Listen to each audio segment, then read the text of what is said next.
This story takes place in Yangzhou City on May 20, 2024. Like in all MMORPG games and Manhwa, a huge purple portal suddenly opened in the sky. A loud announcement echoed, warning that another space rift had appeared above Yangzhou. Monsters emerged from the portal and began attacking the citizens. In response, a team of humans with superpowers, much like the Avengers, arrived to confront the monsters. They were the 3rd Division of the Korean Defense Force, known as Hunters. These hunters possessed abilities such as super strength, super speed, elemental control, and more. The hunters joined the battlefield and began eliminating the monsters with ease, quickly gaining the upper hand. However, the tide of the battle shifted when a gold-tier monster appeared, the Wolf King of the 6-eared wolf tribe. After killing a powerful hunter, it turned to the humans and declared, "These insignificant humans are still resisting? Wiping you out is only a matter of time." With those words, it joined the fray, slaughtering human soldiers like ants. Nothing survived in the path of its claws.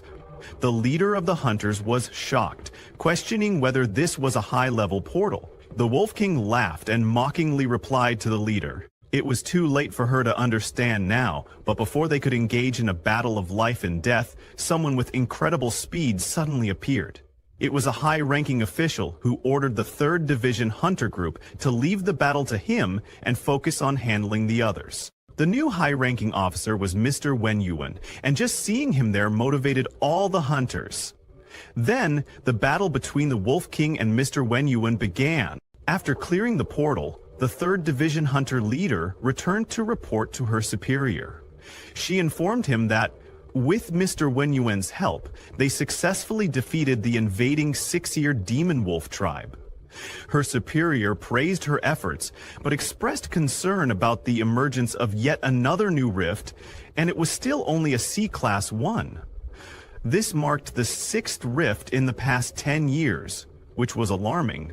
At this rate, Jiangzhou wouldn't hold out much longer.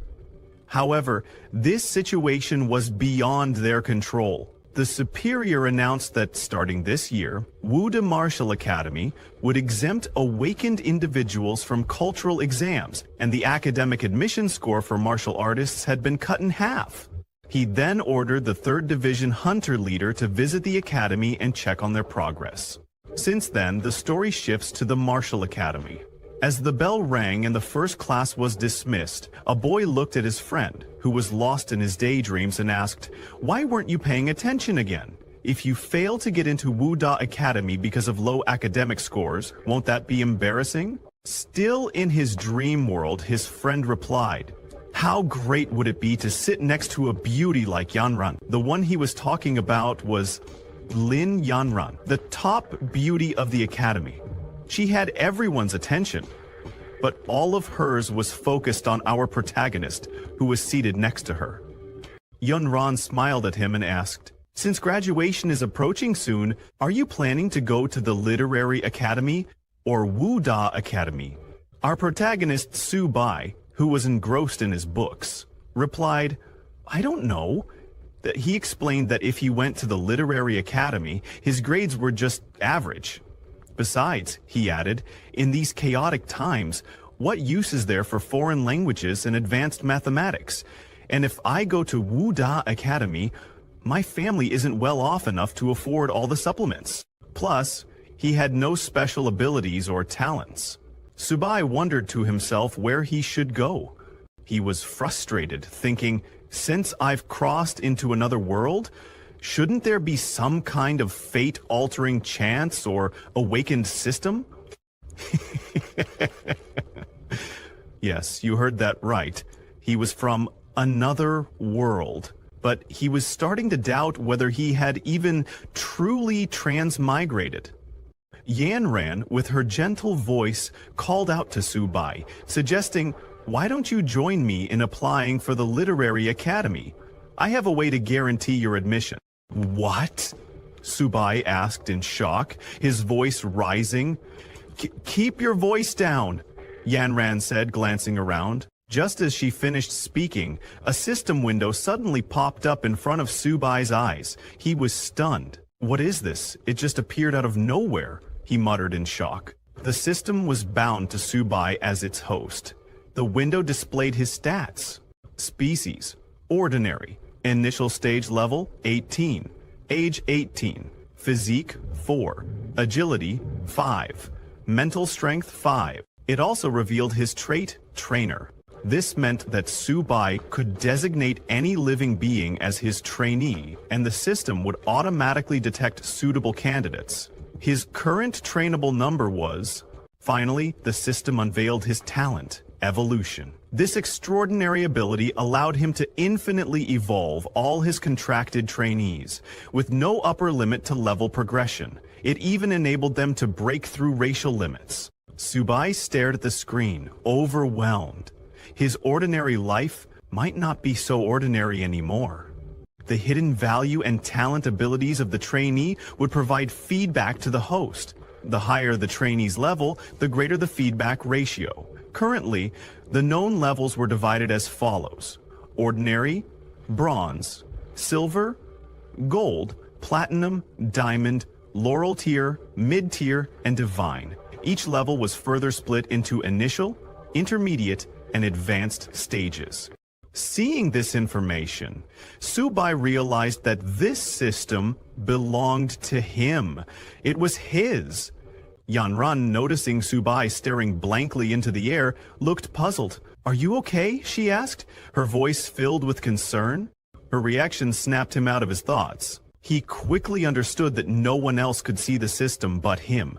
Trying to appear normal, Subai grabbed Yanran's hand and reassured her, "I'm fine." Yanran blushed at his touch, but the boys in the class immediately erupted in anger. "Get your filthy hands off our goddess," they yelled in unison. "You're already sitting next to her, and now this? Have you no shame?" one of them shouted. A particularly furious boy stood up and pointed at Subai. "Subai, watch how I'll teach you a lesson." Before things could escalate, a super hot teacher entered the classroom and firmly stopped him. "Enough. Everyone, calm down," she said, her voice sharp but authoritative. The boys instantly fell silent, captivated by her presence. With the room finally quiet, the teacher smiled and addressed the class. "I have some good news to share. Jiangzhou Martial Academy just announced on their website that starting with your class, awakened individuals are exempt from cultural exams and can directly enroll in the academy. Furthermore, students with preliminary martial artist physiques will have their academic requirements reduced by half." Hearing the announcement, the entire class erupted in joy. Everyone jumped with happiness, cheering at the thought that they now had a much better chance of getting into Wude Academy. As the students began to leave, the teacher called out, "Anyone who has already awakened abilities or has a martial foundation, please come to my office to register." Hearing this, Subai thought to himself, "This is getting interesting.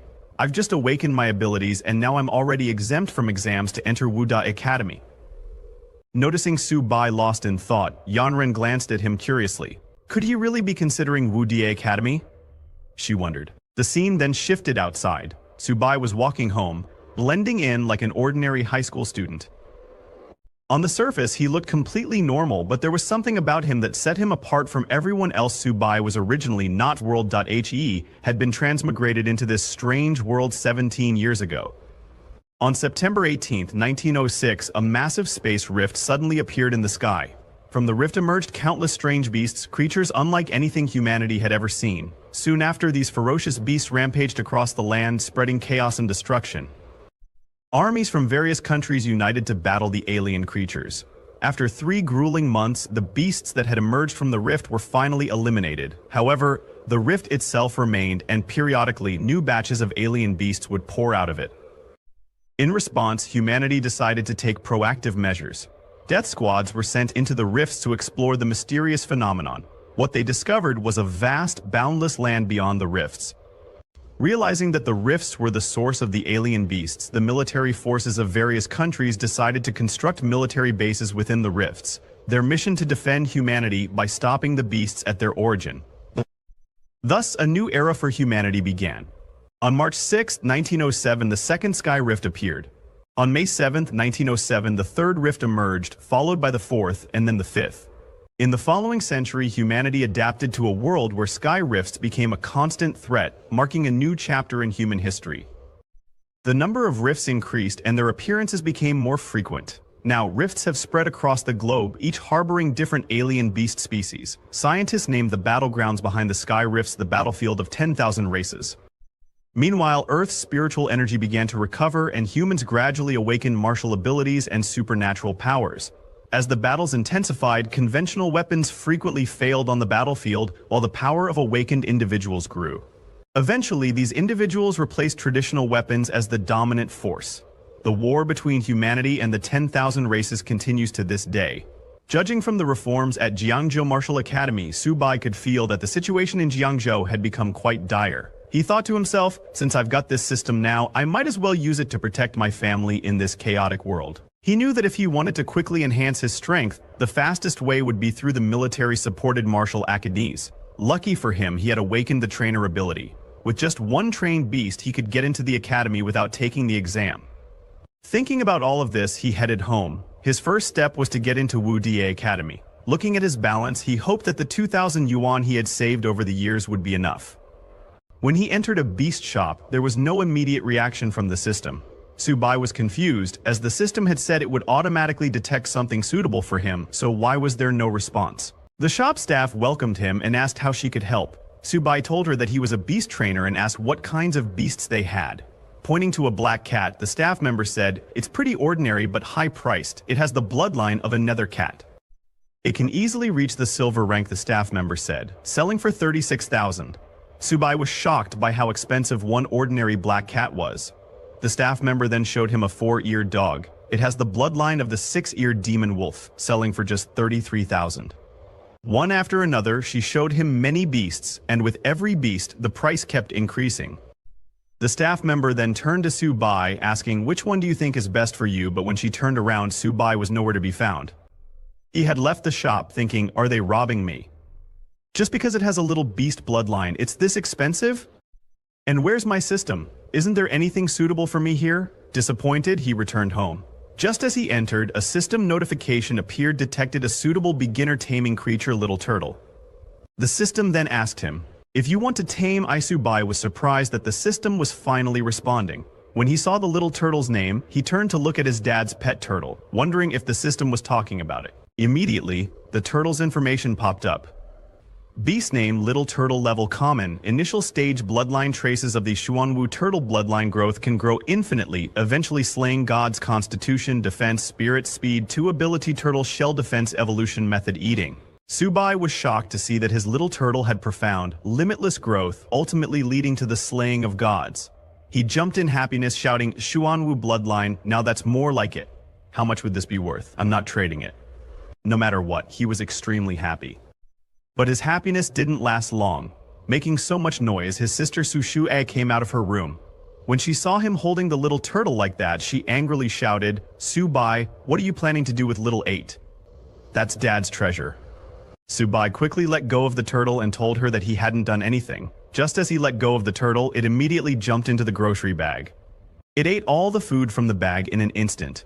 Both Subai and his sister were shocked seeing this little glutton. Sushie asked Subai, "Why is this turtle eating so much? We just fed it this morning." Seeing the turtle devouring the food, Subai remembered the system notification and understood that his little turtle's appetite had increased, possibly due to evolving. He told his sister that he was going to find it some more food.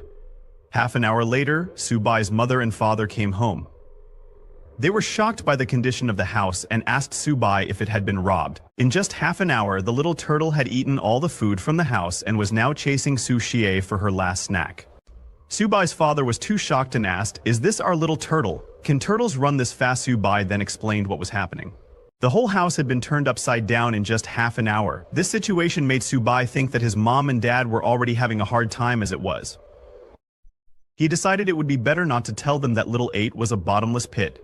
He decided to figure this out on his own. On the other hand, after eating everything in the house, the little turtle finally stopped. Su Xie was very angry with it, but as the little turtle was satisfied, something unexpected happened. Suddenly, a huge robotic turtle form emerged from its body. Subai was shocked and asked, "Is this glutton finally full? Or is it about to awaken its bloodline?"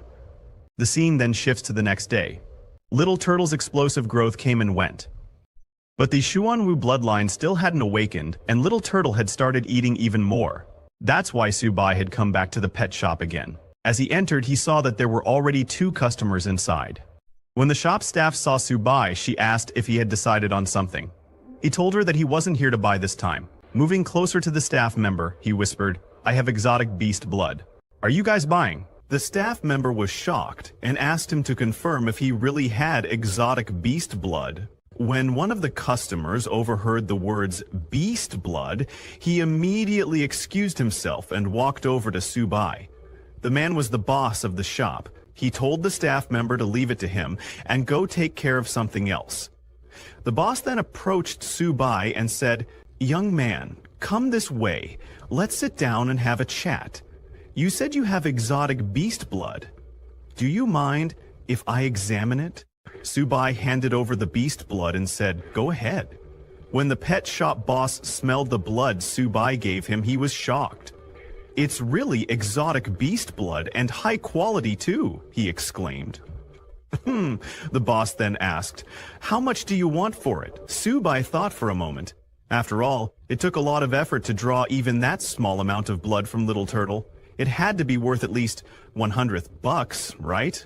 But before Subai could say a $100, the shop owner offered him $1,000. "What, $1,000? Subai responded, shocked. Seeing Subai's reaction, the shop owner misunderstood, thinking Subai was angry about the low price. "I know how much it's really worth," the owner laughed, trying to ease the tension. "It's such a high-quality product. Of course it's worth $10,000. In shock, Subai shouted, "What? $10,000? The shop owner, once again, misunderstanding, thought Subai was upset about such a low offer and quickly raised the price to $15,000. Subai, stunned, covered his mouth in disbelief, thinking, "Who would have guessed that Little Turtle is so valuable? It's getting difficult to stop my smile from showing." Turning around to hide his excitement, Subai said, "Fine, it's a deal. If not for the fact that I need the money, I really wouldn't want to sell it at all." After sealing the deal, he left the shop. The shop owner personally walked him out, saying, "Take care, young friend. If you come across such good stuff again, you're always welcome to look for me," the shop owner called out as Subai walked away. Looking at his balance, Subai couldn't help but feel extremely happy. He never thought that exotic beast blood would be worth so much. 15,000 just fell into his lap like that. Little Turtle can be proud of itself this time. As he walked, Subai's phone suddenly rang. It was Teacher Lee. She told him that the results for cultural studies had just been released, and there was also an important... She asked him to please drop by the school that afternoon to fill out his application form and not to be late. Subai tried to ask Teacher Lee what the important announcement was, but she simply told him to come to school and find out. Subai waited for a response, but there was no reply. Well, it wasn't that she didn't reply. It was because of Subai's crappy phone, which had no signal, again. While talking, Subai didn't notice that he had walked into an alleyway. Suddenly, a system warning notification popped up in front of Subai, telling him that there were 3 people with great ill. They were currently within 10 meters, and he was advised to be cautious. Enemy 1's level beginner cultivator, enemy 2's level ordinary person, enemy 3's level ordinary person.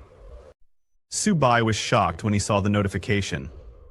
When he turned around, he saw 3 men already standing behind him, each holding a weapon. Subai realized that he had been marked by thugs. The leader of the thugs was the same man Subai had seen in the pet shop talking to the shop owner. The thug leader sneered at Subai and ordered him to hand over his things. Judging from the attitude of the boss at the exotic pet shop, Subai was furious. Why am I so unlucky? He thought the thugs clearly believed he must have something valuable on him. He told them, "I went into the exotic pet shop to sell something, not to buy," but Subai had no intention of handing over any money. He thought, "If it's just a beginner cultivator level, I do stand a chance." The thug leader sneered and demanded, "Just hand over the money." Then Subai, pretending to comply, said, "Fine, I'll hand over the money." He reached into his bag and pulled out Little Turtle, instructing it, "Retract into your shell." Immediately, Little Turtle withdrew into its shell, and with a swift motion, Subai threw it like a rock at the thug leader. The thug leader, furious, swung his baseball bat to defend against the unexpected attack. "You little bastard," he shouted, but before the thug leader tried to react, but Subai was faster. With a swift move, he kicked the thug leader in the balls, causing him to collapse to the ground in pain, unable to recover. The other thugs were stunned, their eyes wide as they saw their leader crumple in agony. Furious, they charged after Subai, shouting, "How dare you touch my boss!"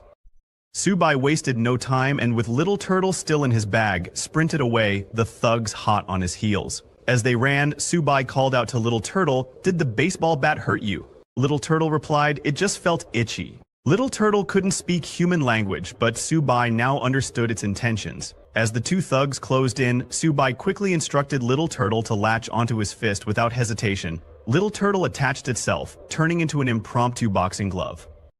Subai swung, landing a powerful punch to one thug's face, sending him flying without pausing. He turned and slammed the other thug's face into the ground. The thug leader, still in pain, managed to stagger to his feet. "Little bastard, I'm gonna kill you," he shouted, his voice full of fury. Seeing the thug leader rise, Subai immediately ordered Little Turtle to retreat into its shell. In an instant, Little Turtle concealed itself and Subai, gathering all his strength, threw it at the thug leader with incredible force. The impact knocked the thug down in a single blow. After taking down all the thugs, Subai grabbed his bag and gave them one final warning. "Don't mess with me." However, just as he was about to leave, he noticed Little Turtle searching through the thug leader's belongings. It found a small bottle and eagerly began drinking from it. Seeing this, Subai rushed over to Little Turtle, shouting, "What are you eating? Did you find something good?" He quickly snatched the bottle from Little Turtle's hands to examine it. The bottle contained a QI blood potion, worth tens of thousands, a rare item that could help cultivators enhance their strength over a month, yet Little Turtle had consumed the entire bottle in one go. Subai grew worried, wondering if Little Turtle could even digest such a powerful potion. But his concern quickly turned to surprise, not because of Little Turtle, but because his own body suddenly began to glow as well. Subai felt a surge of power coursing through him, a strong sense of becoming stronger. He quickly checked his status window. To his amazement, he was now at the mid-stage of the ordinary level hunter rank. His level had increased, along with that of his tamed beast. His constitution had risen to 16, with the base attribute value at 10 points, and he had inherited 6 additional attribute points from his tamed beasts. Now he had 2 talents. The first was evolution. The tamed beast could undergo unlimited evolution, with no limit to its potential grade. Subai was astonished to see the remarkable effects of the QI blood potion. His attributes had increased so significantly, and he had even gained a new talent. He read through the details in his status window. The evolution talent meant his tamed beast could evolve without limits, even reaching the mythical grade. The higher the grade of the beast, the greater the attributes and talents inherited by Subai. The second talent, Turtle Skin Defense, consumed a certain amount of physical energy to activate. When triggered, a layer of turtle skin would cover Subai's body, significantly enhancing his defense. What amazed him even more was that while only he had leveled up, his little turtle had leveled up as well. The turtle's grade had reached the mid-stage ordinary level. The Xuanwu bloodline had not yet fully awakened, but once the beast reached the bronze grade, its bloodline would partially activate, greatly increasing its attributes. From its previous average attributes of 2, Little Turtle's stats had improved dramatically. Its constitution had reached 32, defense 38, and both agility and spirit were now 10. Little Turtle now had 2 talents. The first was Turtle Shell Defense, where its entire body would retract into its shell, forming a defensive posture that boosted its defense by 300%. However, while in this state, Little Turtle couldn't move or attack. The second talent was Turtle Skin Defense, which consumed a certain amount of physical energy and increased defense by 50% to 100%. Subai was stunned as he saw Little Turtle's body grow bigger and its attributes soar, reaching a constitution of 32 and defense of 38. He remembered learning in class that even high-stage ordinary grade power-type beasts usually had attributes around 30, so he couldn't imagine how strong Little Turtle would be once its bloodline fully awakened. Even without that, it was already incredibly powerful. Little Turtle was quite proud of its newfound strength. Subai picked it up and said, "All right, you've had your fill. Let's leave this place quickly." The scene then shifted to the school. Teacher Lee announced that the results for cultural studies had been released and she would be consolidating students' application intentions. She then made an important announcement: a special recruitment teacher from Wu University would be visiting the school to evaluate candidates with special abilities. Just like last year, there would be 2 guaranteed admission spots. While filling out the application, Yanren asked Su-bai if he had decided, asking if he was applying for Wen College or Wu University. Su-bai confidently responded that it was Wu University, stating that he must get in. Yanren was shocked and asked, Su-bai, didn't I tell you to apply for Wen College with me? Those who enter Wu University have to step into the battlefield. Do you know how dangerous that is? But Su-bai simply smiled and said, someone has to go to the battlefield, and that suits me just fine. Looking at Yanren, he added, the reason I'm going to the front lines is to protect someone important to me. Su-bai was talking about his family. But Yanren misunderstood, thinking, could it be that Su-bai is talking about me? Just then, a teacher approached Yanren and asked which academy she was applying to. Yanren didn't answer right away. Seeing her hesitation, Su-bai thought she probably hasn't awakened any special abilities and has never trained physically, so she'll most likely choose Wen College. After a moment of thought, Yanren told the teacher that she hadn't made up her mind yet and wanted to think about it a little longer. Teacher Lai then told the students that this was a crucial decision for each of them. She advised them to take their results home and discuss the matter with their parents. The final application intentions had to be submitted by midnight. After class, everyone returned home. Yanren, while taking a bath, called Su-bai blushing. She told him that she had decided to also apply to Wu University. Su-bai, who was cleaning his house, was surprised to hear that Yanren had chosen Wu University. He asked if she was joking. Yanren assured him that she had made up her mind and that she wanted to surprise him. While they were talking, Su-bai noticed Little Turtle stealing food again. He quickly told Yanren that he had something important to do and would talk to her later.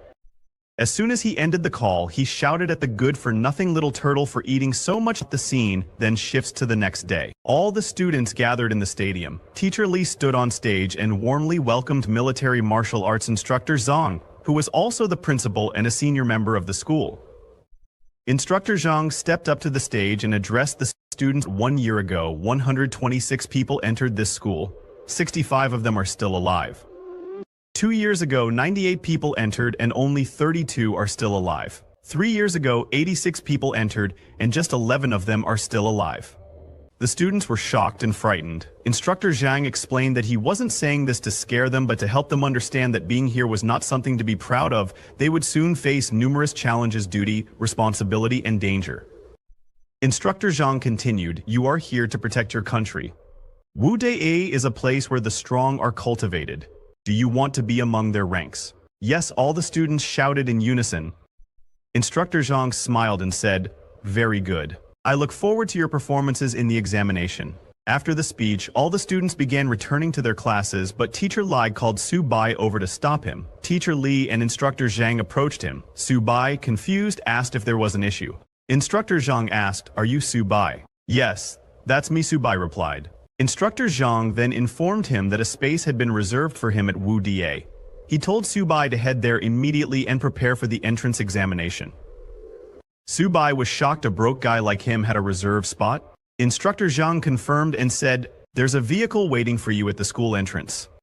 Everyone around them was shocked by the news of Su-bai's reserved space. Some students murmured about favoritism, while others were jealous and wished they were in his shoes. Su-bai took the bus and arrived at Wu Da Academy with other students. Everyone was amazed to see the grandeur of the Wu Da Academy.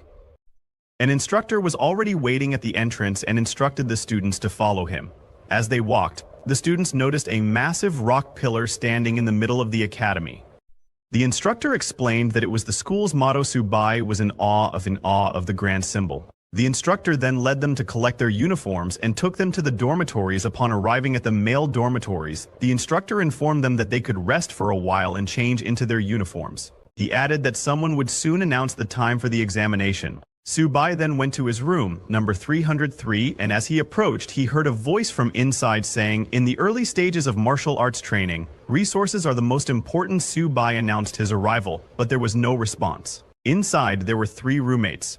A red-haired boy, Han Jigang, took out a bottle and proudly said, my father managed to purchase 3 drops of extremely rare monster blood from Yu Mountain. He had an experienced pharmacist turn it into 3 bottles of top-quality medicine. This isn't something you see every day. The other 2 boys were amazed, one asking, is this what a rare monster's blood looks like? I've never seen anything like that. The second boy added, I've bought similar products, but it's my first time seeing something like this. At that moment, Su-bai entered the room and introduced himself as the new occupant of dormitory 303. Han Gang looked up and said, "So you're Su-bai?" "Everyone's here." Then he introduced the other two boys as Tao Jiajun and Fan Kaoan. Su-bai replied, "It's nice to meet you all." Han Gang smiled and reassured him, saying, "No need to be so polite, we're dorm mates." After all, he then asked Su-bai to take a look at the rare monster's blood. Proudly, Han Gang explained that his father had sent people all over the country to acquire it. When Su-bai heard Yu Mountain and 3 drops, he wondered if it could be the same blood he had sold to the pet shop owner. Curious, he asked Han Gang, "Such rare blood must have been expensive." Right? Han Gang shrugged and said, "Not really. Each drop only cost around 30,000, so not even 100,000 in total. It's practically spare change." Hearing that the rare monster blood had been sold for 90,000, Su-bai became furious. "That slimy bastard. I sold it for 30,000, and he sold it off for 100 damn middlemen," he muttered, fuming. While they were talking, a commotion suddenly erupted outside. Students in the dormitory were going crazy after seeing a super beautiful girl downstairs. One guy commented, "I'm voting for her in this year's beauty contest. That figure, those legs, she's our goddess." When the warden of the men's dormitory saw the girl, he approached her and asked, "Who are you looking for?" "This is the men's dormitory." Su-bai's roommates were equally stunned by the girl's appearance. "Wu Da really is something. She's amazing," they murmured. "But why is she here?" The girl they were talking about was none other than Yanren, Su-bai's future fiancée. She told the warden, "I'm looking for Su-bai." The warden turned toward the dormitory and shouted, "Su-bai." The warden shouted, "If there's a Su-bai, come out. There's a pretty girl waiting for you downstairs." Hearing this, Han Jin and the others looked back in surprise, realizing that it was their roommate Su-bai the pretty girl was looking for. They were all stunned. How could the school's beauty be looking for him? It didn't make sense to them. Fan Kao commented, "Brother Su-bai might be more than he seems." When Su-bai went downstairs, Yanren complimented him, saying, "Su-bai, that uniform suits you." She moved closer to him and adjusted his clothes, adding, "Now you look even more handsome." Su-bai blushed, flustered by how close she was. As Yanren helped him adjust his clothes, all the boys in the dormitory became incredibly jealous, shouting, "Die, you bastard. Don't lay a finger on our goddess." Yanren then mentioned the reserve spot and asked, "You're not angry, right?" Su-bai told her, "I'm not angry, but I had planned to take the test myself." He gently patted her head and added, "Still, you did it for me, so thank you." Yanren laughed, saying, "I was worried you'd be angry, but instead you're thanking me." She then handed him a bag and said, "The entrance exam is the day after next. I prepared some pills for you." Su-bai was surprised and told Yanren that she had already helped him enough and should save those things for herself. However, Yanren ignored his protest, said goodbye, and ran away. Back at the dormitory, the other students were furious and exclaimed, "Who is this guy? Did he touch her head? Find out who he is. He's clearly fighting for her heart." When Su-bai returned to his room, Han Jin and the others began calling him brother with newfound respect, which surprised him. They started massaging him and asking about the mysterious girl. Who was that goddess, they inquired. Confused, Su-bai asked, "What goddess?" While massaging him, Jinjin said, "Brother, you're too humble. We're talking about the goddess you were just speaking to." Su-bai explained that they were high school classmates. Hearing this, Han Jin leaned in close and said, "Brother Su, since we're dorm mates, I'm sure you could convince that goddess to bring some of her friends over." Su-bai hesitated to reply. Seeing his hesitation, Han Jin suggested, "Since it's Su-bai's first time meeting us, we should take him out for a good dinner and have a chat." Without waiting for Su-bai's response, they finalized the plan and told him to rest up and get ready to go out at night. Then they all left the room. Watching them decide everything on their own, Su-bai chuckled to himself and said, "These brothers are really interesting." He then picked up his bag and took out the little turtle, telling it to come out and get some fresh air. Afterward, he checked the bag Yanren had given him. Inside, he found a blood essence potion. The moment the little turtle saw the potion, its eyes lit up with excitement. Seeing the turtle's reaction, Su-bai laughed mischievously and asked, "Do you know what you need to do after eating this?" The little turtle, terrified by Su-bai's demonic expression, shrank back nervously. Later that evening, Su-bai and his 3 roommates went to a hotel together.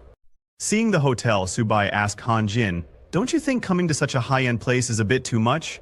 Han Jin laughed and replied, "Just focus on enjoying yourself and leave the rest to your brothers." Once they were seated in the room, Han Jin raised his glass and said, "I, Han Jin, feel extremely lucky to have met you brothers here at Wu Da, especially someone as amazing as Brother Su. A toast to all of you." Su-bai gestured for them to sit and said, "Since we're all dorm mates, there's no need to be so formal." After everyone settled down, Subai told Han Jin, Lin Yanren and I were high school classmates, so I should be able to get her to introduce some of her friends. But we can talk about that in the future. Then Subai turned to Han Jin and said, actually, I need your help with something. Han Jin asked curiously, what do you need help with? Subai took out a vial of red blood potion and placed it on the table. It's not a big deal, really. I just have some rare monster blood, and I'd like you to help me.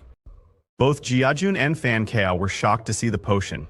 Looking at it, Jiajun remarked, Han Jin, Brother Su's monster blood seems to be of even better quality than yours.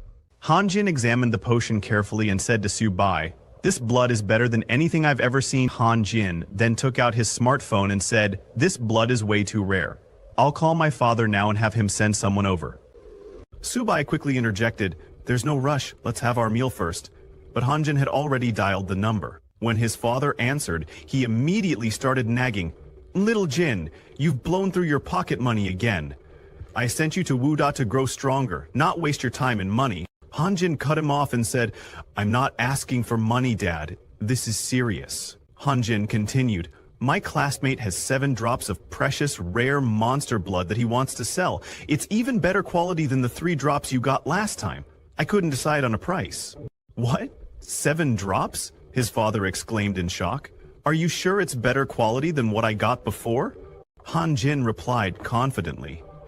Why don't you come and see for yourself? Hearing his son's certainty, his father said, all right, send me your address. I'll send Master Kao over immediately, Han Jin's father said. An hour later, Han Jin's father arrived with Master Kao. When Master Kao examined Subai's monster blood, he remarked in awe, this is simply exquisite. This is the purest monster blood I've ever seen, with the highest energy content. I could create incredible things with this. Han Jin's father, skeptical, asked, Master Cao, aren't you exaggerating a bit? Master Cao shook his head firmly, not at all. Even if I used the best equipment available, the value of this blood would only increase. Han Jin was amazed and exclaimed, damn! Brother Su, who knew your monster blood was this overpowered? Master Tao approached Subai with respect and said, young man, what's your price for this monster blood? Subai replied calmly, my friend said this blood can't be sold for money. It can only be exchanged for blood essence of equivalent value. Hearing this, Han Jin's father spoke up. Subai, since you're classmates with Little Jin and I'm your senior, I wouldn't dream of shortchanging you. I'll take it all and give you 14 bottles of blood essence in return. How does that sound? Han Jin's father asked. Subai agreed and thanked him. Han Jin's father smiled and then asked, Subai, would you consider joining the Han family? We would provide you with resources for free. Subai thanked Han Jin's father for the generous offer, but replied, I'm not planning on joining any family for now. Han Jin's father frowned slightly and said, you should reconsider. He began to put pressure on Subai to change his mind. Suddenly, a loud voice came from outside. It was Yanran. She opened the door and said firmly, Subai already said he doesn't want to join any family, so no one is allowed to force him. Her anger was evident as she glared at Han Jin's father. Do you understand? She asked sharply. Subai was surprised to see Yanran there and asked, Yanran, why are you here?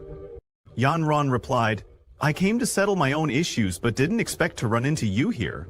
Seeing Yanran's attitude, Han Jin's father became angry, but before he could say anything, Master Chow stepped in to stop him.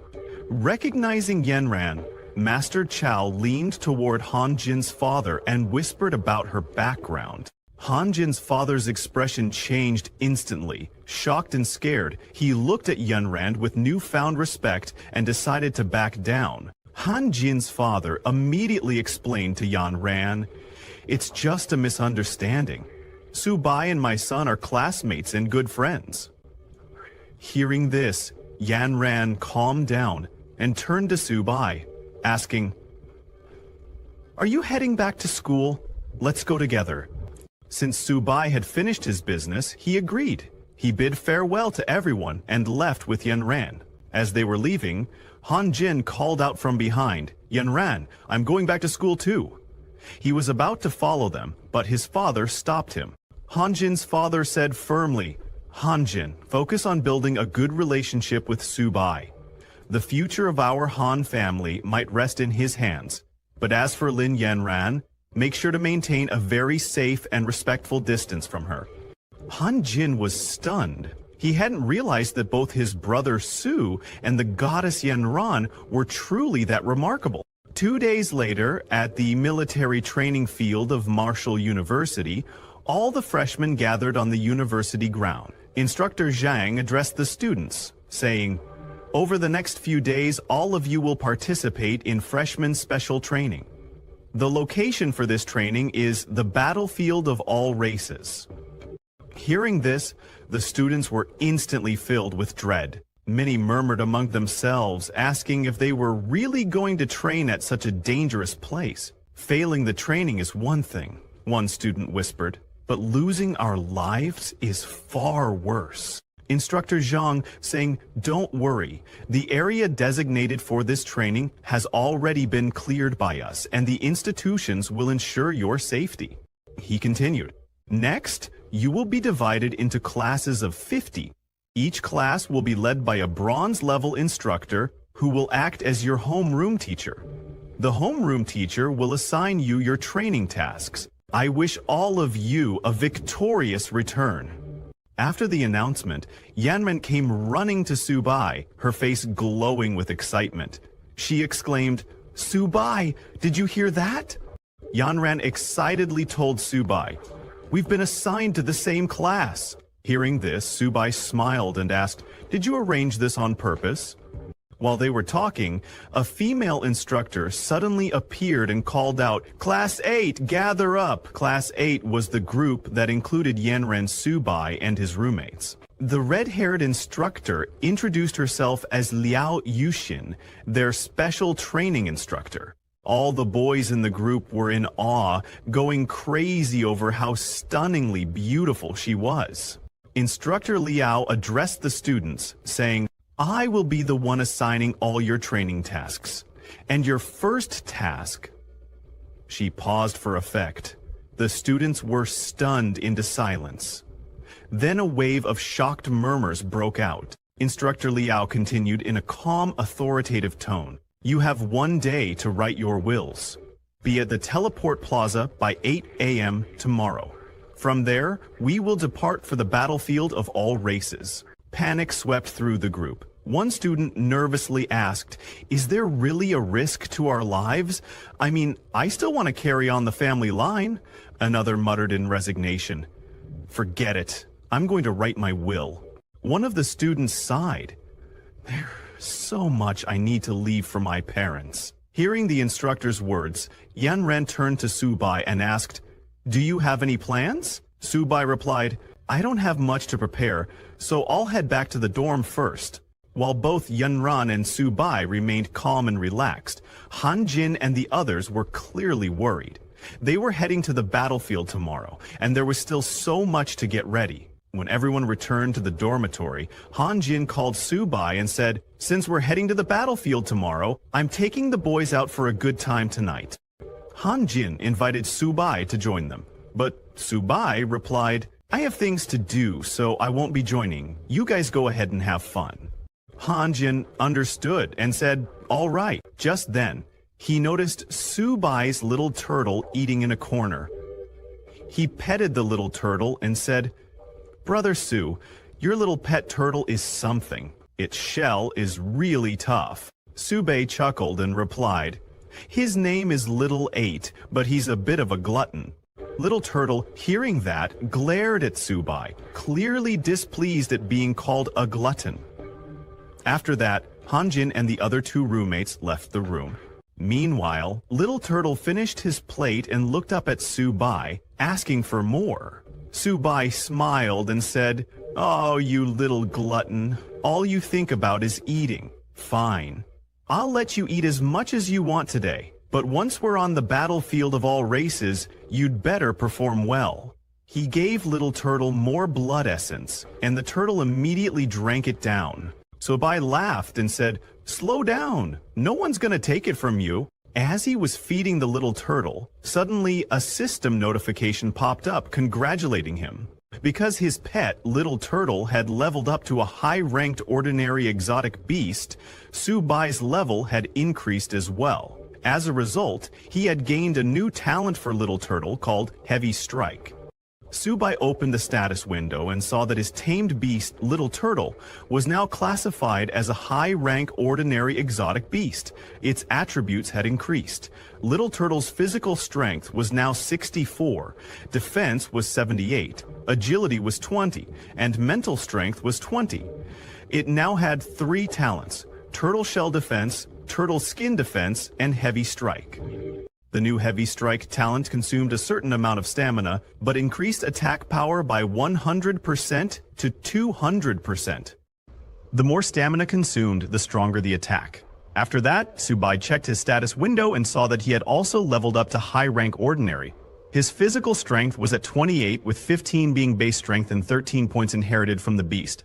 His agility was 19, and his mental strength was 34. He now had 3 talents: Infinite Evolution, Turtle Skin Defense, and Heavy Strike. The new talent, Heavy Strike, was the same as Little Turtle's and consumed stamina to enhance attack. Subai was surprised and admitted that the Blood Essence sure was effective. Little 8 leveled up again, and the stat boosts were insane. He looked at Little Turtle and said, "Nice Little 8. When we get to the battlefield of all races, let's go all out together." Now both Subai and his little turtle were ready for the battlefield the next day. All the students gathered in the field. The instructors reported to the chief instructor that all trainees were geared up and ready for battle.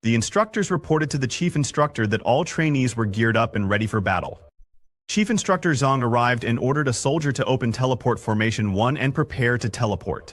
The teleportation formation opened, ready to send the students to the battlefield of 10,000 beasts. Seeing such a huge The students were all amazed by the teleportation formation, saying only Martial University has something like this. Yanren was very worried about Subai and told him to be careful once they were on the battlefield of all races. Subai reassured her, telling her not to worry and that they would complete the mission safely. They wished each other good luck and approached the teleportation formation. Instructor Yu suggested that they relax their bodies and get ready to teleport. One by one, all the students entered the teleportation formation and arrived at the military base. They were surprised to see the military base inside the battlefield of all races. The sight was epic, and they got there in just a few seconds. Instructor Yu stood in attention and asked Group 8 to quiet down. She apologized to Lieutenant Hunter, saying they were just rookies who hadn't seen much. The man standing in front of her introduced himself. The Deputy Lieutenant of Military Base F-269 introduced himself and told the students that they could call him Deputy Lieutenant or Sir. He continued, saying, "Here, I don't care if you're a student or an instructor. On my turf, you follow my orders." He then asked if they understood, and everyone shouted, "Understood, sir." Seeing the lieutenant, Han Jin commented, "So what if he's a deputy lieutenant? What's the big deal?" Subai told him to take a look at the scar on the lieutenant's face, which showed that he was an experienced officer. The lieutenant informed the students that they were lucky today because his team had just returned from a battle. The students' first task would be to clean the battlefield. While clearing, they would also need to eliminate some remaining phantom cats. The lieutenant explained that it was the perfect job for rookies like them to get their first taste of battlefield experience. With a serious expression, he added that eliminating the phantom cats would earn them military merit points. At the logistics department, they could exchange those merit points for blood vitality powder and various grades of body tempering elixirs to strengthen themselves. Hearing this, Jijun became excited and said, "Truly, fortune comes with risk." Upon learning that they could exchange military merit points for elixirs, Han Jin remarked, "No wonder so many risk their lives to come to the Myriad Clan's battlefield." Seeing their relaxed attitudes, the lieutenant smiled and said, "You little brats look eager to give it a try. Good. Move out immediately, follow me." Everyone got excited to hear that. While following the lieutenant, Subai thought to himself that he needed to gather enough military merit points to exchange for those elixirs. That way Little 8 would have a feast as well. The lieutenant first led them to some injured soldiers and explained that these were the wounded, just back from the battlefield. Seeing the injured soldiers, Jiajun asked if they had all been injured while dealing with the phantom cats. Han Jin replied, "No way. Aren't phantom cats the weakest beasts? How could they be so terrifying?" Seeing the injured soldiers, some students became very scared and screamed, "Even the weakest phantom cats are this dangerous? How am I going to survive and make it home?" "Enough chatter," Instructor Yu shouted. She asked them if they thought the Myriad Clan's battlefield was a playground. Since they enrolled at Wuda, they must always be prepared to face danger. Yanran, visibly scared after seeing the injured soldiers, asked Su Bai to stay close to him once they were on the battlefield. She didn't want anything to happen to him. Su Bai understood the danger and decided to stay vigilant on the Myriad Clan's battlefield. He told Yanran to be careful as well. When they arrived at the gate, a soldier reported to the deputy commander that they were currently executing their assignment to guard the northern gate. Today we've killed 35 ferocious beasts that attacked the camp, the soldier reported. The lieutenant complimented them on their good work and ordered them to open the main gate, allowing the recruits to see what the Myriad Clan's battlefield truly was. At the deputy lieutenant's command, the soldiers opened the main gate. Instructor Yu told the students that with Deputy Commander Hunter leading the team, this was a rare opportunity. She urged them to perform well. "Understood, Instructor," everyone shouted. Seeing the students' energetic response, the lieutenant smiled and said, "Brats, you've all left your wills at the mail depot, right? Because from this moment on, you'll be constantly walking with death." When the main gate opened, the students saw soldiers fighting beasts. Han Jin, amazed, said, "Is this what a battlefield is like? How gruesome!" The soldiers fighting the beasts were part of the deputy lieutenant's team. Hearing the students' voices, a soldier looked back, saw their group, and approached. He saluted the captain and asked, "Why did you personally appear?" The lieutenant told him to stop talking and instructed him to assemble a team of soldiers to help protect the batch of students. The soldier replied, "Yes, sir," and left to gather the team. Instructor Yu explained to the students that next they would be heading to area F-260, a forest where most of the monsters had already been killed. Their mission was to retrieve monster cores from the Yumin cats there. After the explanation, the lieutenant stepped forward and shouted, "Rookies, are you ready?" "We're ready, sir," all the students replied in unison. Meanwhile, the soldiers gathered a strike force and were ordered to follow and protect the students. As they began moving, the leader of the strike team approached Instructor Yu and told her to relax, saying that clearing out a battlefield wasn't dangerous. He added that sending these newbies to the front lines would be like sending a bunch of nobodies, and he laughed, claiming it would be too wasteful. He then turned to Captain Fu and asked, "Why are you personally leading the team?" Captain Fu replied, "Strike team. Leader, you talk too much. Don't ask unnecessary questions," the captain snapped. Hearing this, the strike team leader stopped. Instructor Yu thanked Captain Fu for his help, to which Captain Fu replied, "It's nothing. These students are all warriors on the battlefield. It's my duty to protect them." Meanwhile, at Dedu, the highest military command post in all of Long, a soldier rushed to report an urgent issue to a senior officer. He handed over the latest report from the battlefield of all races. "A large horde of monsters has broken through our defenses," he informed the officer. Currently, 12 powerful individuals from the Yumin Cats tribe, all of them golden ranked, are attacking 12 military camps to the southwest, ranging from Dun 128 to Dun 140, the soldier reported. The senior officer instructed him, "Ascertain the direction the monsters are moving and send word to the other camps to prepare for an attack." The new students of Wuda are entering the battlefield to practice their skills. They are Long's future and must be protected at all costs. Meanwhile, in Area F-269, the students had arrived at the battlefield they were tasked with clearing. Instructor Yu addressed them. When clearing a battlefield, time is of the essence. Every minute you spend here is another minute you are in danger. Upon hearing this, everyone immediately got to work. Su Bai and Yan Ran were together when Yan Ran told him, "The hides, blood, flesh, claws, and teeth of these Yumin cats can be used to make weapons and medicines." Hearing this, Su Bai replied, "No wonder so many people would risk coming to such a dangerous place. There are rare materials everywhere. My little turtle will be eating well again." Looking at his inventory, Su Bai added, "I'll collect a few more cores and exchange them for blood spirit essence. That way, little turtle will level up again." However, as he was checking his inventory, a sudden system warning notification popped up. The system informed him extreme danger detected. 164 Yoming cats are rapidly approaching and are obviously hostile. Distance from threat 3 kilometers. Threat location, Southwest Forest. The threat is rated as a 5-star high-level threat with a 4-star life-threatening risk.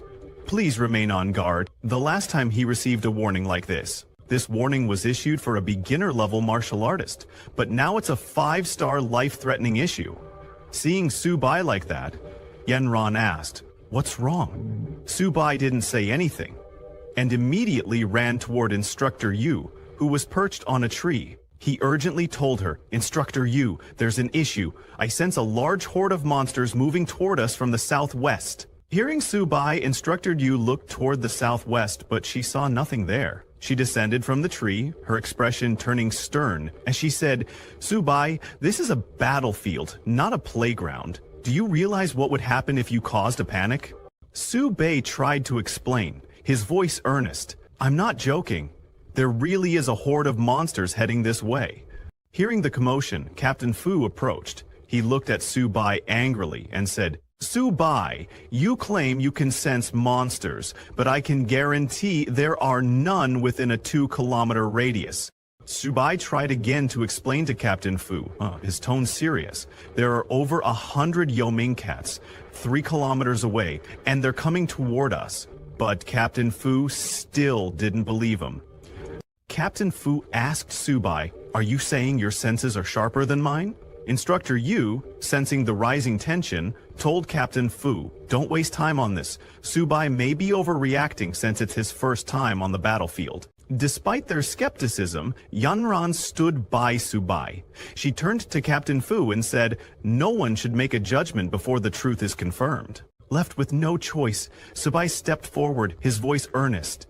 "Please, believe me, the monsters are getting closer. I can tame monsters, which gives me an extraordinary sense for danger." Instructor Yu was taken aback by this revelation. "You have such a skill? Why wasn't it noted by the school?" Subai responded, "I was guaranteed a place at Wuda, so they didn't think it was necessary to document it." The students were shocked to hear that Subai had special abilities. One of them asked, "If Subai can tame monsters, why haven't we seen anything he's tamed?" Before anyone could respond, a loud sound came from the southwest. Some students came running, shouting that the Yuming cats were approaching. Instructor Yu quickly asked, "Are there really human cats coming?" The students confirmed it. An entire horde was headed their way. Captain Fu, hearing this, ordered everyone to form a defensive formation. He sent messengers to contact the base and request reinforcements. The messenger returned with troubling news. The surrounding camps are also under attack, so they can't send help. Instructor Yu turned to Captain Fu. "Are there really over 100 of them? Without reinforcements, these students can't possibly fight." Captain Fu drew his weapon and replied, "Subai's senses were correct. I can feel the horde rapidly approaching." He then turned to the strike team. "Prepare for battle." Captain Fu ordered, "Send 4 soldiers to protect these students." The strike team leader quickly followed his order. Subai protested, "I can fight. There's no need to protect me." But before he could say more, the Yuming cats, which were at the early bronze stage, appeared. The monsters immediately lunged to attack. Captain Fu and his soldiers began shooting at them, but their weapons barely slowed the beasts down. Retaliate. Captain Fu commanded, "Protect the students." However, the normal soldiers were no match for the Yuming cats. These creatures didn't even resemble typical cats. They were more like tigers in size and ferocity. Captain Fu and the instructors fought fiercely and managed to kill several of the Yuming cats, but they knew this battle would be far from over. "Stay in your defensive formation," Captain Fu ordered. "As long as we can withstand their initial attack, we'll be fine. We'll be able to beat them," Captain Fu shouted, his voice filled with determination. As the battle raged on, some of the Yuming cats managed to slip past the defenses and lunge toward the students. The strike team leader shouted, "Watch out." Seeing the monsters approaching, the students quickly raised their shields. In unison, they chanted with unwavering resolve, "By the honor burning in my chest, my country will never fall." As the students chanted, their bodysuits began to shine, and a magical formation started to form around them. But before the Yuming cats could reach the students, 2 figures at the back stepped forward and began shooting the monsters. The first was Zhang Mani, an early bronze stage hunter. She told her partner, Luo Yang, that he only needed to keep the monsters restrained while she would take care of shooting them down. Luo Yang, also an early Bronze Stage hunter, skillfully wielded his long sword, cutting through the monsters as they advanced. Luo Yang, seeing Zhang Manny in action, smirked and told her, "It's just a bunch of cats, nothing to be scared of. I'll handle them." Instructor Yu recognized the two students Zhang Manny, the deadly archer, and Luo Yang, whose divine strength was widely acknowledged. She couldn't help but comment, "This batch of students is impressive." Su Bai was amazed by their power and appearance, feeling somewhat inferior since his only weapon was Little Turtle. Watching Manny and Luo Yang in action, all the students were excited. Jiajin whispered, "This guy is seriously powerful. He looks even more formidable than Brother Su." The students' attention was fully on Manny and Luo Yang, and they didn't notice a soldier struggling with a monster nearby. Suddenly, a loud sound rang out from the forest. Everyone covered their ears, startled by the noise. When it stopped, a massive creature emerged from the woods, and to everyone's shock, all the Yuming cats immediately knelt before it. The monster that emerged from the forest was the king of the Yuming cats. It was a formidable creature at the middle silver stage with 45 constitution, 88 agility, and 43 spirit. Captain Fu was shocked to see the Cat King. He couldn't understand why such a powerful silver stage creature would appear here. He immediately ordered the messenger to contact the base and request reinforcements. Meanwhile, Manny and Luo Yang, unaware of the true strength of the creature, charged at the Cat King. Luo Yang leapt forward, sword drawn, while Manny supported him by restricting the monster's vision with her archery. However, when Instructor Yu saw them charging at the silver stage monster, fear gripped her, and she screamed, "Manny, Luo Yang, come back now." "This is a silver stage monster, not your plaything," Instructor Yu shouted, but it was already too late. The king of the Yuming cats made its move, striking with its claws. In one swift attack, it took down both Manny and Luo Yang. They fell to the ground, weapons lost, and lay helpless. Instructor Yu immediately shouted for them to come back, but Captain Fu, seeing the situation unfold, told her it was too late. He ordered his soldiers to provide cover fire. The king of the Yuming cats leaped again, aiming to strike at the soldiers before it could reach them. Something green and shining zipped through the air at incredible speed, hitting the Cat King squarely in the face, sending it flying. Everyone was confused, unsure of what just happened. The green object was Su Bai's little turtle. Shocked, the students began asking what it was. Instructor Yu quickly explained that it was Su Bai's beast, and Hanjai Gang, recognizing it, immediately confirmed, "That's Su Bai's turtle." Su Bai stepped forward, positioning himself in front of Manny and Luo Yang to protect them. As expected, he said, "This entrance is still a bit awkward." He introduced himself as Beast Tamer Su Bai, with the little turtle as his beast. He then told Manny and Luo Yang to handle the smaller monsters while he dealt with the Cat King. The other students were stunned by the sight of Su Bai and his turtle. They couldn't believe that the Cat King had been knocked away by a turtle. Yanran was particularly happy to discover that the turtle was actually Su Bai's beast. As the king of the Yuming cats stood up, Su Bai commanded his little turtle to show the wild cat what it could do. With lightning speed, the little turtle charged at the king of the Yuming cats. Manny, watching in disbelief, asked, "How is Su Bai's turtle running so fast? Is that really still a turtle?" Captain Fu, still shooting Yuming cats, was equally surprised by the speed and power of the little turtle. He hadn't expected Su Bai to possess such strength. Instructor Yu, who was fighting beside Captain Fu, commented, "I didn't expect this either. Su Bai's beast taming is certainly unique." Captain Fu turned to the students and commanded, "Since Su Bai has already distracted the Cat King, you should attack and clear out the nether cats." At his command, the students immediately began to eliminate the remaining Yuming cats. Meanwhile, the king of the Yuming cats, enraged by the little turtle's attack, used demonic flames to strike it with its claws. The flames hit the little turtle's shell, but instead of being injured, the Cat King lost all its claws. The little turtle had used its shell defense, which increased its defense by 300%. Captain Fu was shocked to see a normal grade creature withstand the Silver Cat King's crushing claws. He was amazed by the little turtle's insane defense, but he knew this wasn't the time to be stunned. Now's not the time to be shocked, he thought. He immediately moved towards the king of the Yuming cats, ordering his soldiers to cover him. While the Cat King is occupied, I'm going to finish it. As the king of the Yuming cats was distracted by the little turtle, Captain Fu sneaked up behind it. Aiming for its weak spot, the abdomen, he lunged with his fire sword, telling the beast, "Prepare to die." The king of Yuming cats screams in pain. It uses its tail and strikes Captain Fu, sending him flying. Captain Fu misses the opportunity to attack its abdomen. When he falls to the ground, he immediately charges at the king of Yuming cat, shouting, "Once more, beast! It's either you die or I live."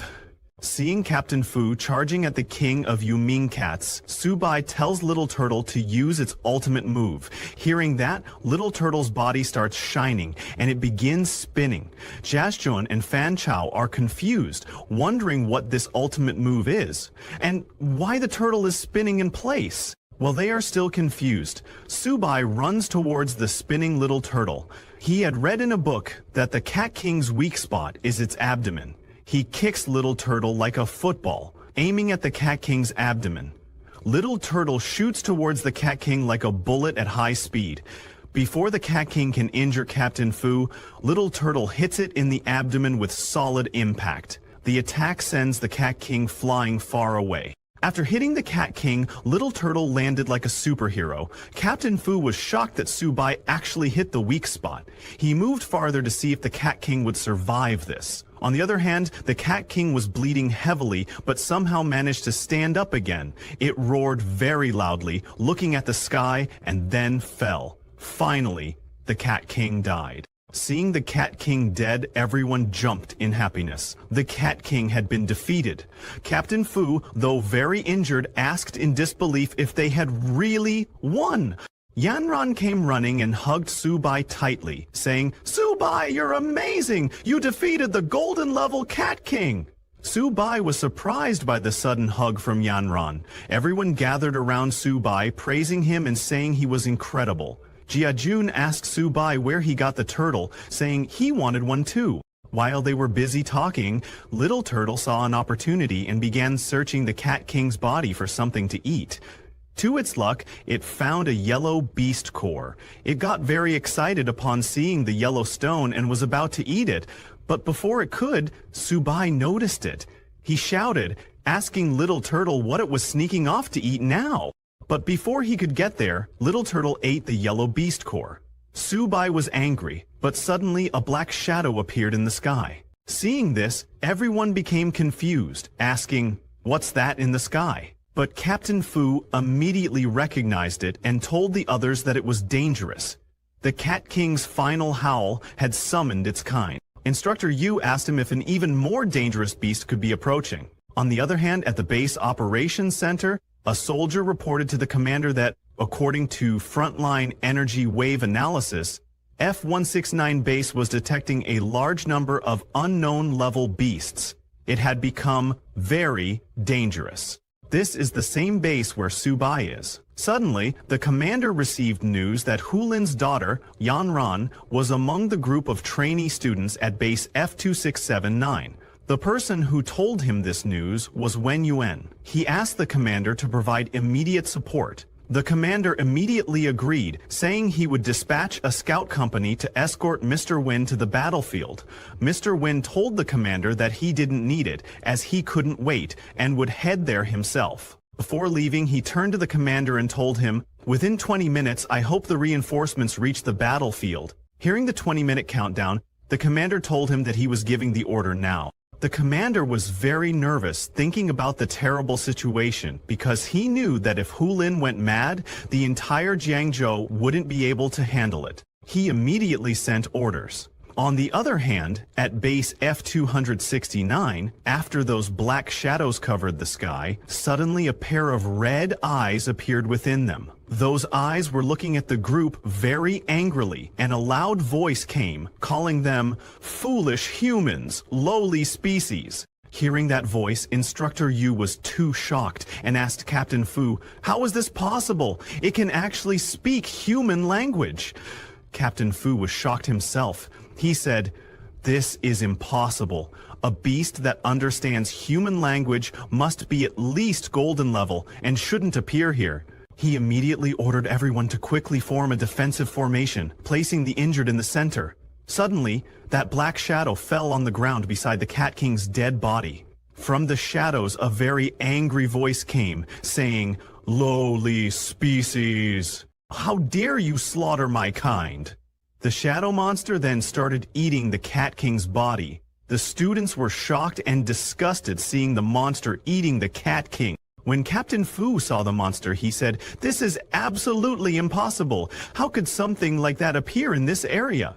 Suddenly, Subai received a warning notification from the system. The system warned Subai of extreme danger as a golden-level beast was detected nearby. The system told him to please leave immediately as the lethal threat was rated 5 stars in extreme danger state. Subai was shocked to find that it was actually a golden-level beast.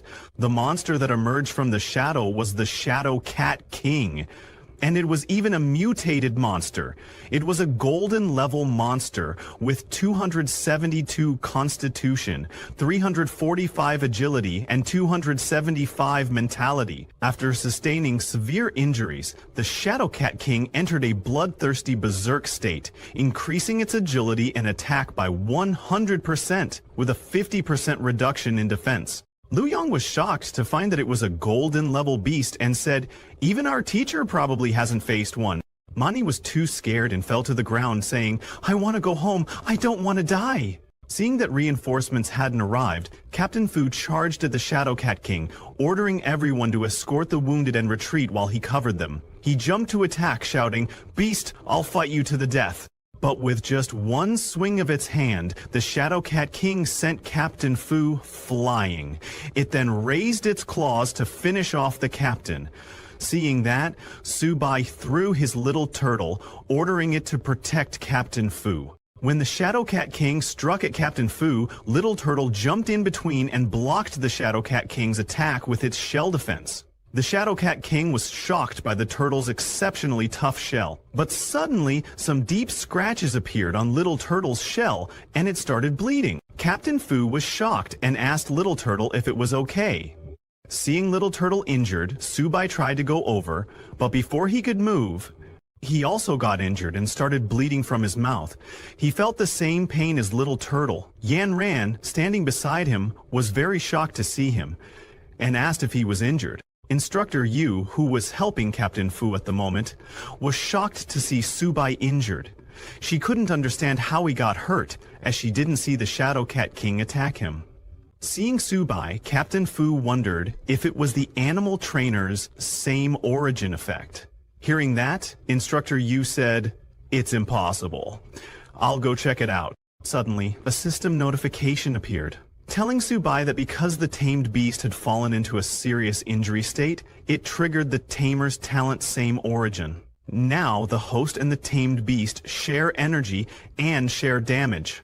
Instructor Yu comes and checks Subai, but she doesn't find any external injuries on him. Shocked, she wonders, could it be that Subai really understood the origin of the legendary beast taming skill? In pain, Subai falls, but Yanren catches him before he hits the ground. She is very worried about Subai's condition. Subai sees the notification and understands what happened to him. He tells her that he is okay. Instructor Yu points her sword at the Shadow Cat King and says, "Subai is sharing the attack of the golden-level Shadow Cat King with his tamed beast. Let's go support him." "Yes, we can't let him fight alone," all the students and soldiers shout together. Seeing everyone charging together, the Shadow Cat King smiles. Its eyes burn with anger and it calls them a bunch of ants. When all the students charged at the Shadow Cat King with Instructor Yu and Captain Fu, the Shadow Cat King took its shadow form to fight. It also sent one of its shadow minions towards Subai. Instructor Yu noticed it and asked Subai to be careful. When Yan Ran saw the shadow minion coming, she tried to protect Subai by taking the hit. But suddenly, there was a huge explosion, covering the ground with flames. Subai and Yan Ran were completely fine, as the shadow minion didn't reach them, and died. In that explosion, Yan Ran was too shocked, asking, "What just happened?" Seeing this, Subai smiles because the core crystal of the Silver Yuming Cat King has finally been absorbed. A system notification then appears, telling him that the little turtle has upgraded to bronze level, Black Turtle. The Black Tortoise bloodline has been activated, and the Black Tortoise illusion can now be maintained for a short period of time. Little Turtle has gained a new talent called Turtle Gravity. As Little Turtle's bloodline is activated to 10%, all of its attributes have improved, and its talent has been enhanced. Now, Little Turtle's physical strength is 218, defense is 362, agility is 55, and spirit is 60. Its first talent is Black Turtle Barrier, which can gather the power of Little Turtle to form a defensive barrier, increasing defense by 300%. The second talent is Turtle Spirit Possession, which consumes a certain amount of physical energy to cover the whole body with Little Turtle's energy, enhancing attack power by 100% and defense power by 200%. The third talent is Turtle Gravity, which launches a skill at the designated target, causing the target to be pulled by gravity. After awakening the Black Turtle's bloodline, Subai's Little Turtle entered its spirit form. A huge beast, in the form of a spirit, emerged from the Little Turtle's body like a projection. Everyone was shocked to see the Little Turtle's spirit form. What would they want to do with it? Creatures of the night stormed Earth. What would they do with the Blue Turtle voice line? Instructor Yu asked if Subai's beast had evolved. Seeing the golden light emanating from the Little Turtle's body, Captain Fu wondered, could it be an epic beast tamer? On the other hand, after the Little Turtle's awakening, Subai also stood up. Yanran asked him if his injury had healed as well. Subai told her that he was fine. He then immediately pointed at the Shadow Cat King and ordered the Little Turtle to kill the beast for him. At his command, the Little Turtle's spirit swung its hand and struck the Shadow Cat King, sending it flying with just one attack. Everyone was amazed to see the Little Turtle's power. Captain Fu, shocked, said Subai's tamed beast is only at the initial bronze level, but it exudes such terrifying pressure. The bloodline level must be quite high. Luo Long could not believe his eyes. Subai, a bronze-level beast tamer, had knocked away the Shadow Cat King. After getting hit by the Little Turtle spirit, the Shadow Cat King went flying, but somehow managed to stop itself. Now it was very angry and roared loudly, releasing its shadow minions at the students, shouting, "I want you to die!" Seeing the Shadow Cat King going berserk, Captain Fu told everyone to watch out and retreat. He instructed them to split up and run away. The Shadow Cat King created tens of shadow minions, telling the humans, don't even think about running away. All the shadow minions charged. They avoided the Little Turtle and attacked the students and soldiers. Seeing this, Subai asked the Little Turtle to stop them. The Little Turtle immediately used its turtle gravity skill on the entire area. A golden light covered the whole space. Before the shadow minions could even attack the students, they froze in midair. Then the Little Turtle pulled all the shadow minions towards itself, opened its huge mouth, and sucked them all in. It then closed its mouth, killing all the shadow minions in one go. Subai told the Little Turtle not to show mercy and to explode. At his command, the Little Turtle opened its huge mouth, started collecting vast amounts of energy, and then shot a golden energy beam in the direction of the Shadow Cat King. In front of the Little Turtle's powerful energy beam, the Shadow Cat King didn't last a second and was vaporized. After a few minutes, Mr. Wen also arrived at the scene, but upon looking at the battlefield, he was shocked to see that everything was already over. There was a huge crack on the ground. Seeing this, Mr. Wen wondered, what on earth did they go through on such a tragic battlefield? On the other hand, after the fight, Captain Fu was commanding everyone to clean up the battlefield quickly. Mr. Wen immediately went to Yanran, who was collecting monster cores with Instructor Yu. Seeing that Yanran was fine, Mr. Wen let out a sigh of relief, saying, "Miss, I'm so glad you're okay." Yanran was a little surprised to see him. Instructor Yu was confused seeing Mr. Wen there and asked Yanran why he was here. Captain Fu immediately saluted Mr. Wen and introduced himself as Fu Lin, the Deputy Battalion Commander of F-269 Military Base. Since Mr. Wen was a higher-ranking officer than Captain Fu reported to Mr. Wen that in this battle, a squad of his troops cooperated with the instructors and students of Wuhan University and encountered a large group of nether cats. Over 800 nether cats were killed, including several bronze level ones, one silver level one, and one gold level one. The casualties are currently being counted and initial treatment is being provided to the seriously injured. Mr. Wen was surprised to hear that a gold-level beast had appeared.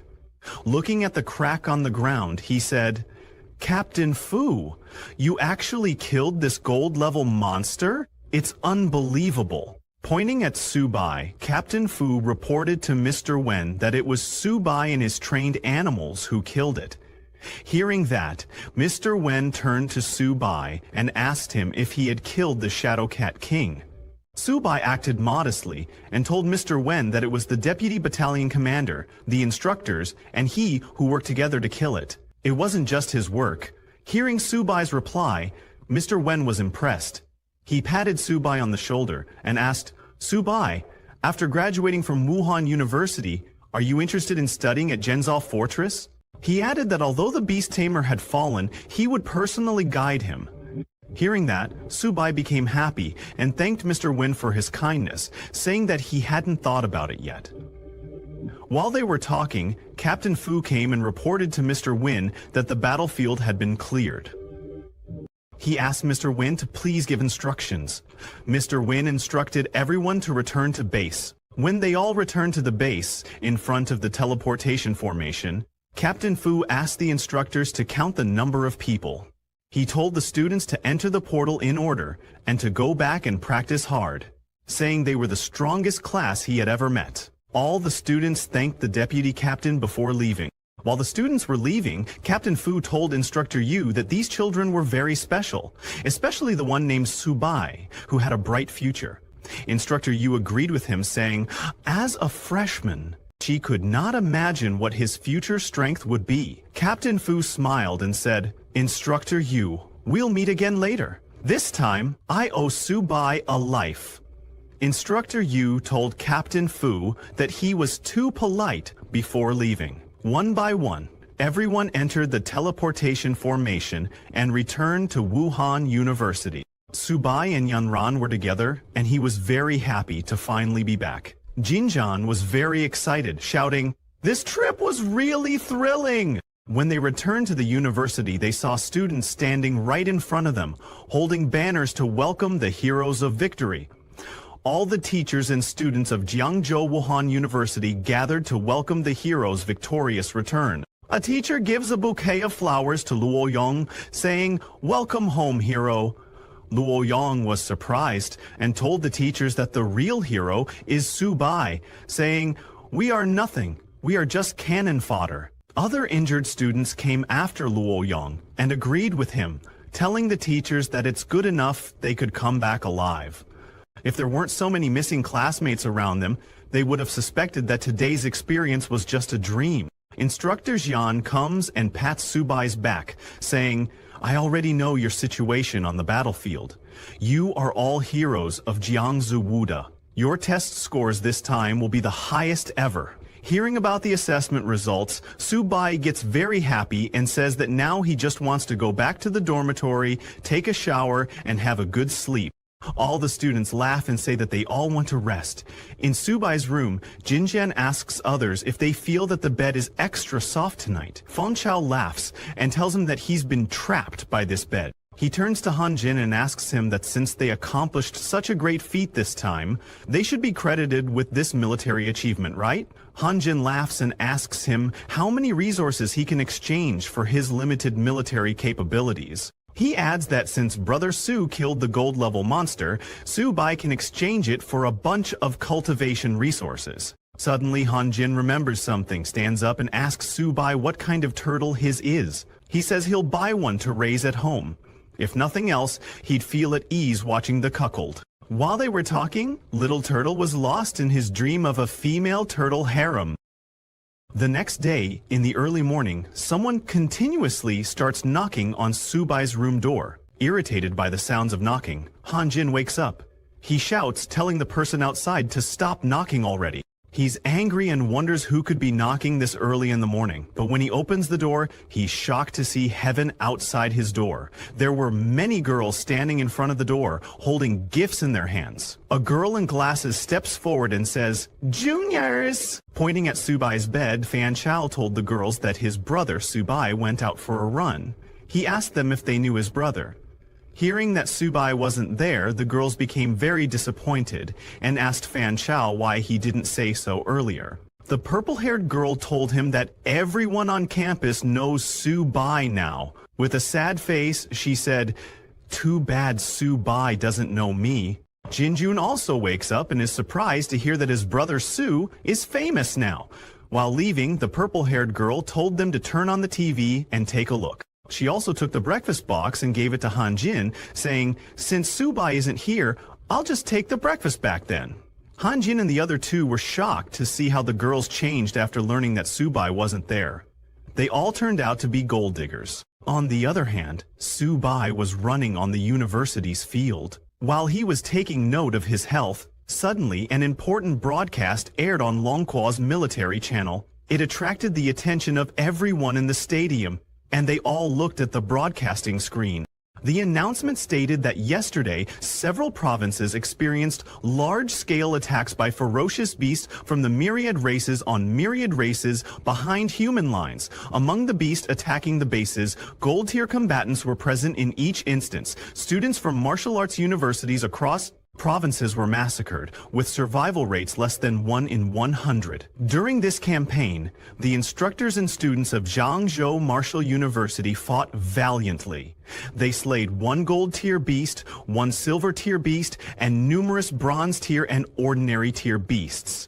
Among them, freshman Subai single-handedly held off a gold-tier beast. With the support of instructors and a bronze-tier expert from the military, he achieved the feat of cross-tier slaying, a complete victory across the board, with Jiangzhou Martial University standing as the sole victor. The news also showed Subai's photo on the screen and continued, saying that the Longguo military has decided to award all participating students and instructors from Jiangchu Martial University a collective second-class honor and a Great Wall silver medal. As for student Subai, for his outstanding contributions, he is awarded a first-class honor and a Great Wall gold medal. Subai was surprised and confused by the sudden awarding of the first-class honor. Everyone in the stadium was shocked to hear that Subai, a freshman, had achieved something so incredible. A guy, very jealous of Subai, said, "A Great Wall gold medal, something I could never achieve in my life, is given to a freshman." A girl, very impressed by Subai, shouted, "The Martial University is mighty. I really want to meet Subai." She asked others who was acquainted with Subai, saying she wanted to date him. Hearing them all, Subai realized that if he stood there, those crazy girls wouldn't let him escape. He covered his face, thinking it was better to sneak away quickly. Slowly, he made his way out of there and hid behind a wall. Where others could not see him, while he was taking a breath, suddenly his phone rang. It was Subai's sister, Sujia. She was very excited and told Subai that he was on TV. Subai was surprised that even people outside the university had received the news. He told his sister that he had already seen it. Sushia told him that their mom and dad wanted him to come home to celebrate. Subai knew his family's financial condition and asked, "Isn't that unnecessary?" Subai's mother and father were sitting beside Sushia and were very proud of him. His father told him that he had achieved such an honor, and now everyone in the neighborhood wanted to see him. Subai's mother told him that his third uncle's sister-in-law had just called, saying she wanted to introduce him to a girlfriend. Sushie told him that he better come back quickly, otherwise, their front door was about to get kicked down by their neighbors. Hearing how happy they were, Subai said, "All right, the test just ended, and we have 2 days off. I'll pack up and come back to take a look." His sister was very happy and told him that since he was so famous now, their dad would grin in his sleep. Subai laughed and told her to hang up. Then, in the afternoon, Subai came back to his family's apartment. All the neighbors started calling Subai's father, saying, "Old Su, your family's hero is coming home. Come out and welcome him." Subai was shocked to see so many people standing in front of their house and asked them if all of them were waiting for him. The whole neighborhood had gathered there to welcome Subai. They started cheering that the great hero was back. A woman came up and asked Subai if he still remembered her, saying she held him when he was a kid. Subai was very surprised and asked, "Isn't everyone being way too enthusiastic?" Subai's family also came out. Sujie jumped to hug her hero brother. His mother and father were very happy to see him. Subai's father grabbed his hand and asked him to come home.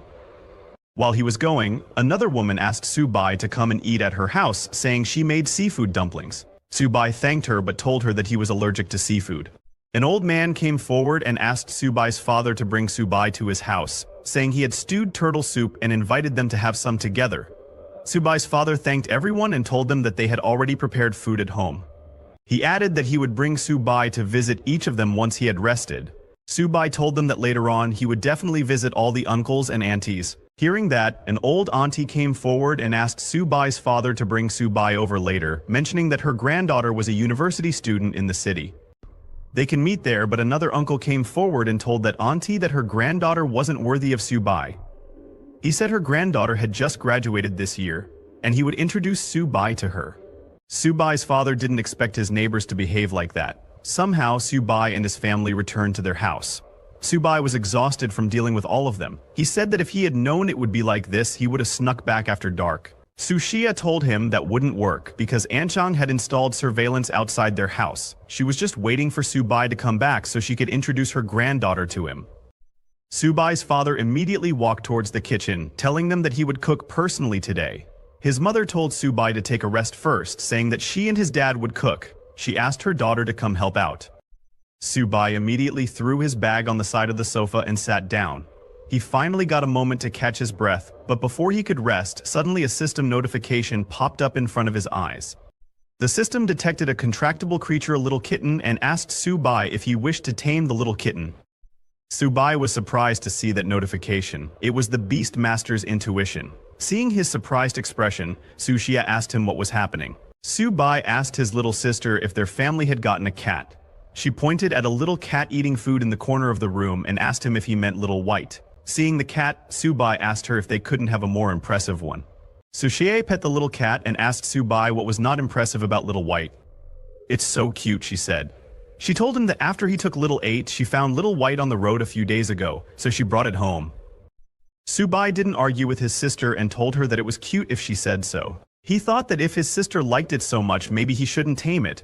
But then the little cat's status window popped up in front of him. Tamed Beast Little Kitten Level 0 Ordinary. Initial stage bloodline contains traces of the White Tiger Sacred Beast bloodline growth potential infinite, with eventual god slaying capabilities. Current stats: Physical 1, Defense 1, Spirit 1. Its agility is 3 and its ability is Claw Strike, which increases attack speed and damage by 100%. Its evolution method is consumption. The system then asked Subai if he wished to tame the kitten. Subai was too shocked to see the little cat's status window, wondering, could this stray cat really have the White Tiger bloodline? The little cat looked at Subai with curiosity. Sushia told Subai that it seemed to like him.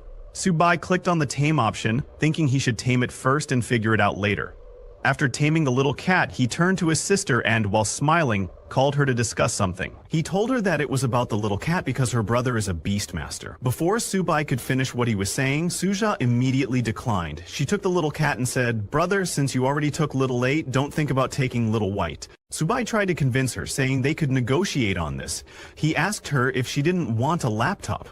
Suzai ran with the little cat, telling Subai that it wouldn't do and that she wouldn't give Little White to him.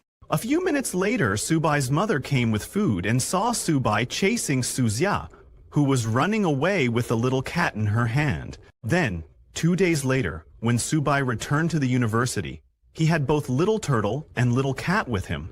When the students of the university saw Subai, they immediately recognized him. Seeing the cat in Subai's backpack, a girl asked another, "Why does he have a cat in his bag? Is he a cat lover?" Inside Subai's bag, Little Turtle was very happy to be with Little Cat. It told Little Cat that this is Boss's school and that it would have her back from today. But Little Cat was very uncomfortable in that small bag and complained to Subai that Little Turtle was squishing her. However, Subai didn't understand what they were talking about. While he was walking, a boy spotted Subai and said, "Isn't that Subai, the one who got the gold medal?" Another boy replied, "Is that why, despite his average looks, so many girls are running to his dorm?" They were jealous of Subai's achievement. Hearing them, Subai thought, "Looks like I'll need to wear a mask when going out in the future." While he was walking, suddenly there was an announcement asking student Subai to please report to the principal's office immediately. Subai was surprised by the announcement, wondering what the principal could want with him. When he went to the principal's office, the principal told Subai that he was truly a man of Huaxia.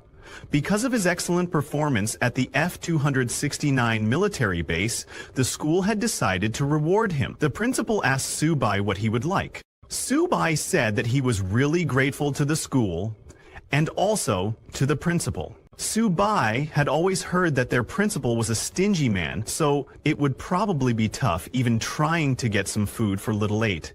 He pretended to think hard and told the principal that he didn't want the school to go bankrupt over him. So how about 100 gold tier beast cores? The principal acted shocked after hearing 100 gold tier beast cores and said, "Su-bai, I don't have that many of them, even if you grind my bones to dust. Why don't you ask for the principal's position instead?" Su-bai then told the principal that he could settle for 100 silver tier ones instead. Hearing about the silver tier, the principal told him not to even think about it, saying he couldn't even get scraps with the amount of honor he had. Su-bai told the principal that he didn't want the gold medal or whatever. Could he have 50 silver tier beast cores instead? He tried to make the situation emotional, saying, "Principal, you know I bled for the school." But the principal didn't fall for that and said, "Su-bai, humans are humans. The strong in the human race have the responsibility and duty to protect the weak. When you saved those students, you were carrying out a duty as one of the strong ones." Su-bai was at a loss for words seeing the principal. He said, "Principal, please, no more yapping. Let's settle with 50 silver tier beast cores." The principal completely ignored his words and told him that the military and the school weren't going to give up on a genius like him. He took a deep breath and told Su-bai that this was the most he could do. He would let him have 10 bronze tier beast cores. Su-bai was shocked to hear that his reward was just 10 bronze tier. He immediately declined and asked for 20 bronze tier beast cores. The principal agreed to 15 and told him that it was final. Su-bai accepted the deal. The principal realized that Su-bai was trying to haggle with him, and Su-bai also realized that his principal was very cheap. The principal then turned around and told Su-bai that in addition to the rewards, there was a little something he needed to let Su-bai know. Surprised, Su-bai asked. The principal told Su-bai that he had been selected by the school as the representative from the first year and would participate in this year's 100 Schools tournament. Su-bai was confused to hear about the 100 Schools tournament and asked the principal if the reward thing was just a ruse. He said, "Principal, this is not very nice of you." The principal asked him not to put it that way. As a student of Jiangzhou Martial University, it was his duty to bring honor to the school. The principal asked Su-bai if he didn't want resources, saying that the tournament was very generous with rewards. Su-bai replied, "Principal, there must be lots of skilled people in the 100 Schools tournament. It'd be difficult to even get a rank, wouldn't it? It'll be hard work." Hearing that, the principal said, "How can the youth of today be scared of challenges?" He told Su-bai to go prepare and come to the training room tomorrow. Su-bai agreed and left. The principal looked outside the window and thought, it's getting more difficult to rope the youth today into things. On the other hand, while leaving, Su-bai thought of the tales of the principal being a sly old fox and realized that the gossip was definitely accurate. The next day, 10 students gathered in the practice hall. The principal told them that the 100 Schools tournament was hosted by the military, though the Ministry of Education had given them far fewer resources compared to better-known schools, such as the martial universities of Beijing and Shanghai. He was still sending them off with the hope that they would achieve better results. Then the principal started the roll call. First was third-year Hu Qing, who was a bronze middle tier awakened of the wood element. Second was Bai Ningbing, and then Xiong Tiangxiang. While the principal was calling their names, an annoyed guy said, "This is kind of unfair. Jiangzhou Martial University was founded later, so students here get much fewer resources than those going to famous schools." A girl standing behind agreed with him, saying, "I heard that our school has always ranked very low." The principal then called first year Su-bai's name last. He immediately responded, "I'm here." The principal told the students that there were 10 students representing the school in the tournament, and they were the top students in their respective years. The principal took out a paper and said he would make an announcement. He pointed at Su-bai and announced that this year, the leader of the team would be Su-bai. Su-bai was shocked to hear his name and asked the principal, "This is a mistake, right?" When the others heard Su-bai's name, they got angry. The principal told them that making Su-bai the team leader was a decision made by the school board after much discussion. An angry guy came forward and asked the principal, "Hu Qing is the strongest and most experienced out of all of them. How can a freshman be the team lead instead of him?" Others agreed with him. Another boy pointed at Hu Qing and said, "Su-bai is just at the initial tier of bronze, a whole tier behind Hu Qing. How can he lead us?" The principal got angry and asked them if they had seen the news these past 2 days. Subai is capable of defeating gold tier beasts. If any of you want to be the leader, you should go kill a gold tier beast right now and I will make the swap. Hearing about Subai defeating a gold tier beast, a boy laughed and said, "Who the hell knows how he did it? Might have just been luck." Another boy looked angrily at Subai and said he didn't believe it either. He challenged Subai right there for a fight. All the seniors were angry at Subai, saying they also wanted to challenge him. Subai tried to calm them down, telling them that he was not aware of this whole leader thing at all. Subai was angry at the principal because he was making Subai a target for everyone. The principal immediately walked away, saying, "That is all for today." He asked them to go get ready, as the tournament was less than 20 days away, and he looked forward to their performances. While the others were hearing the principal, Subai also ran away from there. Some students noticed and shouted, asking him, "Where are you going while running away?" Subai said, "Dear seniors, I'm in a hurry. I'll be going to my dorm now." Seeing Subai escape, a boy called him a coward, saying he didn't believe that Subai killed the gold tier beast at all. Another boy angrily said he would show Subai who's boss once the tournament started. On the other hand, Subai returned to his dormitory and called his little turtle, telling it that it was time to eat. Looking in his inventory, Subai said, "At least the old fart kept his word." He told the little turtle that there were 15 bronze tier beast cores, enough for it to level up. When Subai gave a beast core to the little turtle, the little cat tried to snatch it. Subai told the little cat not to rush because there was something for it too. He took out some blood essence and gave it to the little cat because its level was still too low. Seeing the little cat eat the blood essence, the little turtle made an innocent face, hoping to get some too. "It sure eats a lot," Subai said, giving it some. Another beast core. Subai was crying as he gave the third beast core to the little turtle because one bite cost hundreds of thousands of yuan. The little turtle ate it immediately and asked for more. Subai, still crying, asked it how much more it needed to eat to evolve. He poured all the beast cores into the little turtle's bowl and told it that these were the last ones. If it still didn't evolve, then he was going to feed everything to the little cat in the future. The little cat got happy to hear that. After eating the third beast core, the little turtle's body started shining again. Subai got a little scared seeing the golden light coming out of the little turtle's body. The whole university started shaking because of the little turtle's evolution. Everyone was confused, asking what happened. They wondered if it was an earthquake. A system notification came congratulating. Subai was thrilled because his mystic tortoise had leveled up to bronze middle tier. Subai's own level also increased. Currently, the little turtle's level is bronze middle stage. 30% of its Zhuanwu bloodline is activated, enhancing all its attributes and strengthening its talents. The little turtle's physique is 568, defense is 862, agility is 95, and spirit is 90. Subai was happy that the little turtle finally leveled up. While it didn't gain more talents, its stats and talent levels increased significantly. While Subai was looking at the little turtle's status window, another notification came, congratulating him because the little cat also leveled up to ordinary high tier and awakened. Subai's tamed beast, Little Kitten, is now an ordinary high-level beast. It contains traces of the White Tiger Sacred Beast bloodline with infinite growth potential and, eventually, god-slaying capabilities.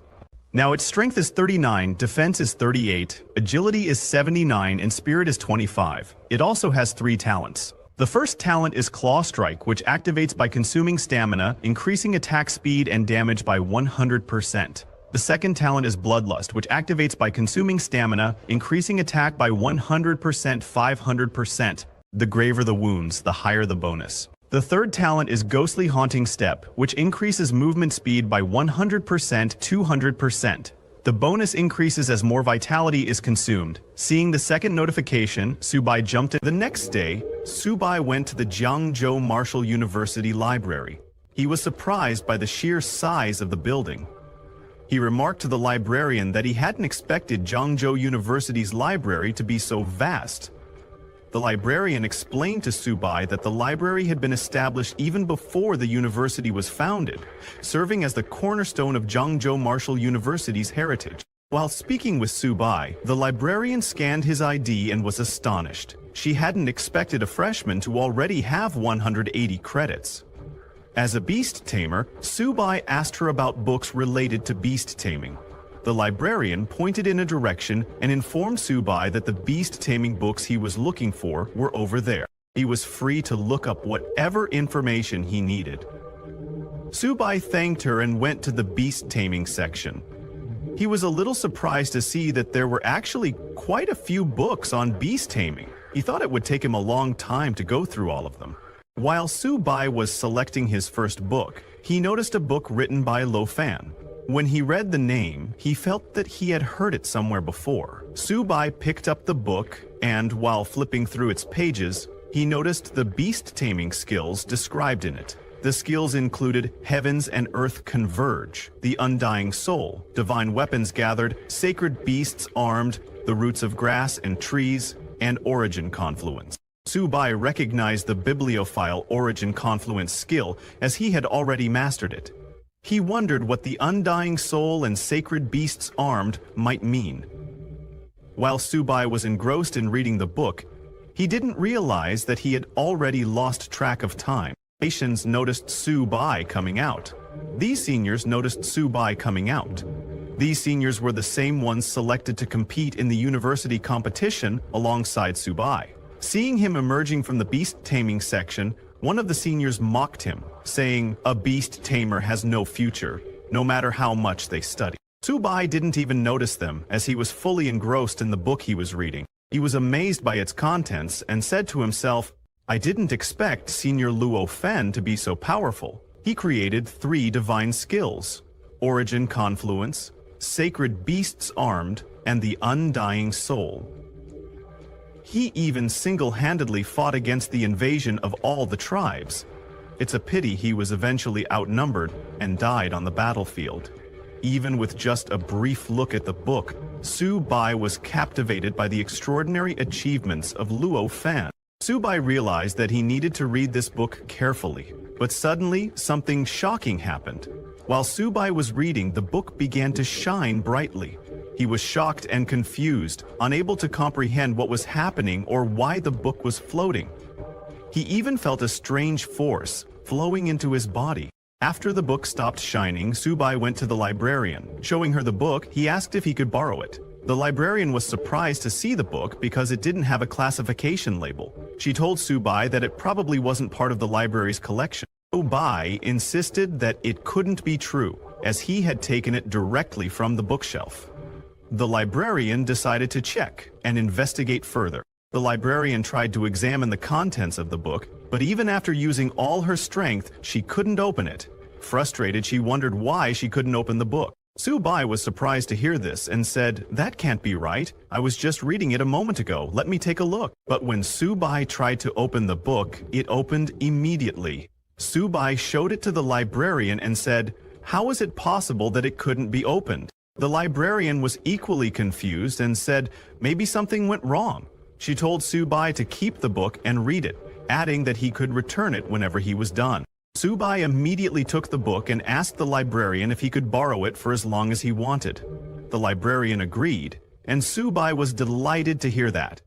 He thanked the librarian before leaving. After Su Bai left, the librarian called the university principal and informed him that the book they had left on the bookshelf had been taken by Su Bai. The principal was shocked and asked if Su Bai had actually managed to open the book. The librarian confirmed that it was true. She saw it with her own eyes. The first-year student Su Bai had opened the book. Hearing this, the principal became very happy. Looking up at the sky, he said, "Luo Fan, the person you've been waiting for has finally appeared after 100 years. If you, in the underworld, are aware of this, you must be very happy, right?" The scene then shifts to 2 weeks later, at the Marshall University's 100 Schools League. People started gathering at the stadium. A reporter informed the audience that the 100 Schools League was divided into 5 major battle zones: East, South, West, North, and Central. Each battle zone would produce 2 qualifying teams. The 8 Marshall Universities of Changsha Province had all gathered at Changsha Marshall University to compete. The stadium was packed, and tickets for this year's 100 Schools League were in high demand. University buses began to arrive, carrying the participants of the competition. A group of students from Fuquan mocked the students from Lonying Marshall University, saying, "Lonying Marshall University dares to show up? They're just here to get beaten." The Longjing Marshall University students retorted, "Who gets beaten is still up in the air. Just wait and see, you trash from Fuquan." All the students were highly competitive and full of spirit as they headed into the stadium. Meanwhile, the audience began to gather as the competition was about to start. At the seating area for Subai's Zhengzhou Martial University, Instructor Fu arrived and asked, "Is everyone here?" A senior replied, "Subai hasn't arrived yet, but everyone else is here." Another senior added, "Subai is our team captain. He wouldn't back out at the last minute." Just as he said that, a voice suddenly called out, "How could I back out at the last minute?" The one who said that was Subai. Instructor Fu was shocked to see him. It had only been a few days, but she could sense that Subai's strength had improved significantly. She told Subai that the match was about to start and that they needed to arrange their lineup. Subai reassured Instructor Fu, saying, "Don't worry, I've got it all planned out." Before the competition began, a host appeared on the big screen and announced, "Ladies and gentlemen, teachers and students. Just a month ago, the myriad beast clans deployed large-scale forces to pin down the military's frontline capabilities. Meanwhile, smaller groups of vicious beasts bypassed the front lines to attack the rear military bases of several provinces. The Martial University students in the affected provinces were nearly wiped out by the myriad beast clans, with less than 1 in 100 surviving. The host asked, "Compatriots, shall we avenge this?" The entire audience shouted in unison, "We must avenge them! Kill all the vicious beasts! The human race must win!" Seeing the audience's energy, the host said, "Good. If our human race has this spirit, how can the vicious beasts not be destroyed? This is the very purpose of today's 100 Schools League. Now, I declare the official opening of the Jiangzhou Provincial League." The rules of the competition were then announced. As this is a team battle format, each team can have up to 5 participants in each match. The loser is eliminated and the winner advances to the next round. "The team with the last remaining participant wins," the host announced. He then proceeded with the random draw for the matchups. First match was between Longying Martial University and Xinmin. The second match was between Jiangzhou Martial University and Xinyun Martial University. The third match was between Fuchuan Martial University and Suchong Martial University. The fourth match was between Anyi Martial University and Jiangsu Martial University. The host called for participants from Longying Martial University and Xinmin Martial University to come to the field. Subai's seniors were a little surprised to see that they had actually drawn Qingyun Martial University. Instructor Fu was also concerned, as the fight between Longying and Xinmin had already begun, but their lineup hadn't been decided yet. While they were discussing, suddenly, the principal of Zhengzhou Martial University approached and asked Subai if he had arranged the lineup. Subai proudly told the principal that for the lineup, he would be the first to go. As for the remaining 4, they could figure it out themselves. Everyone was surprised to hear that and asked Subai if this was part of his strategy. One senior asked Subai, "Shouldn't we make targeted arrangements based on Sungxin Martial University's lineup?" Other seniors agreed and asked Subai, "If you go first and can't win, it would be an embarrassment for Jiangxiu Martial University." The seniors were very angry with Subai. Subai then addressed everyone. Subai reassured everyone not to worry, saying that he would not disappoint them. While they were talking, the principal noticed that in just a few days, Subai's level had increased significantly. The principal admitted that Subai's comprehension was truly impressive. The principal then whispered to Subai, advising him not to go too far and to at least leave some room for his seniors to shine. He added that if Subai offended them all, it would be difficult for him to get by in school in the future. Subai nodded, understanding the advice. Into rooms, the light grew. Meanwhile, the match between Longying Martial University and Xinmin Martial University had ended, with Xinmin Martial University emerging victorious. Seeing the fight, Instructor Fu remarked, "This year, Xinmin Martial University is incredibly strong. They defeated Longying so quickly." She then turned to Subai and wished him all the best, as it was his turn to take the stage. Subai acknowledged her and, as he walked toward the arena, told his seniors to watch closely. They didn't like his attitude and said, "Let's see how capable he is." When Subai stepped onto the arena, waifu Yunran started cheering for him. Subai's roommates were also there, cheering him on. to fight Subai, a red-haired student from Qingyun Martial University, entered the stage. When the red-haired student saw Subai, he immediately recognized him and said, "You must be that freshman who slayed the golden tier vicious beast, right?" Subai, a little annoyed by the title, admitted that it was indeed him. That red-haired guy was Qingyun Martial University's squad captain, Li Ling Feng, a mid-Ryong rank stone power user. Li Ling transformed his arms into stone and said to Subai, "Today I'll show you what true power is like." Subai completely ignored his warning and focused on taking out his little turtle from the bag. Li Ling was surprised to see the little turtle and asked Subai, "Is this your tamed beast?" He then laughed at Subai, saying, "Don't tell me you brought your household pet to the competition." Subai completely ignored him again and took out some food to eat, saying that he was in a bit of a rush this morning and hadn't had breakfast yet. When the audience saw Subai's little turtle, they too were confused, wondering why he brought a little turtle to the competition. A guy commented that Jiangzhou Martial University really doesn't have anyone worth mentioning anymore, so they are actually letting this kind of trash go on stage. Even Subai's seniors thought he was seriously underestimating his opponent. One senior asked the others, "Subai's opponent seems to be at the mid-bronze rank. Can he really handle this?" While they were all wondering about the little turtle, Instructor Fu was wondering why. Subai was eating peanuts and drinking cola on the stage. After taking out the little turtle, Subai sat down, opened a can of cola, and told the little turtle, "After eating so many beast cores, don't embarrass me." The little turtle moved forward and released a bright light from its body. Li Ling felt the power emanating from the little turtle and wondered, could this turtle really be his tamed beast? Subai's little turtle took its black tortoise form. This time it was a stable form, and the little turtle fully controlled the transformation.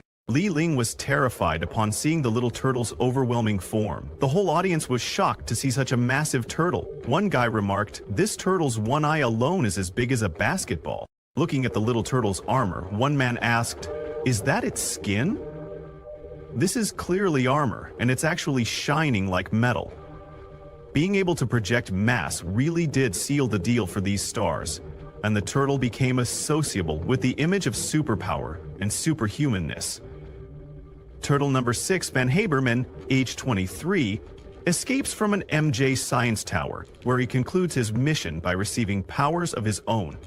You know, looking at the little turtle's claws and limbs, another man said, "No wonder Subai can kill a gold-rank beast. This turtle could crush anyone with a single slap." Yanran was very happy, knowing that her future husband Subai is now stronger. EYA's roommate Fan Chao was very shocked, wondering, when did Subai's little turtle get this big? While drinking cola, Subai ordered the little turtle to finish the fight quickly. At Subai's command, the little turtle swung its huge claws at Li Ling, who couldn't even react to the attack. With just one move, the little turtle sent Li Ling flying. He crashed to the ground with a solid impact. Although he didn't get injured, he used his stone power to turn his back into stone. But Li Ling was too shocked after seeing how massive the little turtle was. Subai told Li Ling to just hold on a little longer because he wanted to finish his cola before taking him down. Since Li Ling became very angry, he stood up, thinking it was just a sneak attack and that he must focus all his power. Li Ling said, "Subai, you think you're tough? Then let's see who's tougher." With that, Li Ling used his stone transformation and fully turned his body into stone. He jumped high into the sky and used his rock fist skill to attack the little turtle. But before his punch could even land, Subai's little turtle hit him with its claws and sent him flying off the field. Instructor Fu was shocked that the fight was over and Subai actually won. Subai's seniors were also very shocked, admitting that this turtle is too strong. The principal praised Subai, saying, "The younger generation is truly formidable." From the audience, a guy asked others, "Is the captain of Qingfu Martial University actually an idiot? How could he not dodge such a big slap? The speed doesn't even seem that fast." Another guy sitting beside him said, "Bro, it's clear you didn't study physics well. The speed of that turtle doesn't seem fast, but that's because it's so big." Amazed by the little turtle's power, a guy said, "Even a mid-tier bronze-level ability user can't stop Subai's turtle's attack. This turtle is unstoppable, a creature that can slay a golden-level fierce beast. How could it be so easy to deal with?" Fan Chao was also very shocked because he knew that the little turtle wasn't this strong before. The host came on and announced that in the first match, Jiangzhou Martial University's Su Bai won. After that, the second contestant from Qingyun Martial University, Zhang Zhuan, came onto the stage. Zhang Zhuan was a mid-bronze rank blade user from Qinghun Martial University. She took out her blade and thought, "I'll rely on speed to win, and I can't let that turtle get close to me."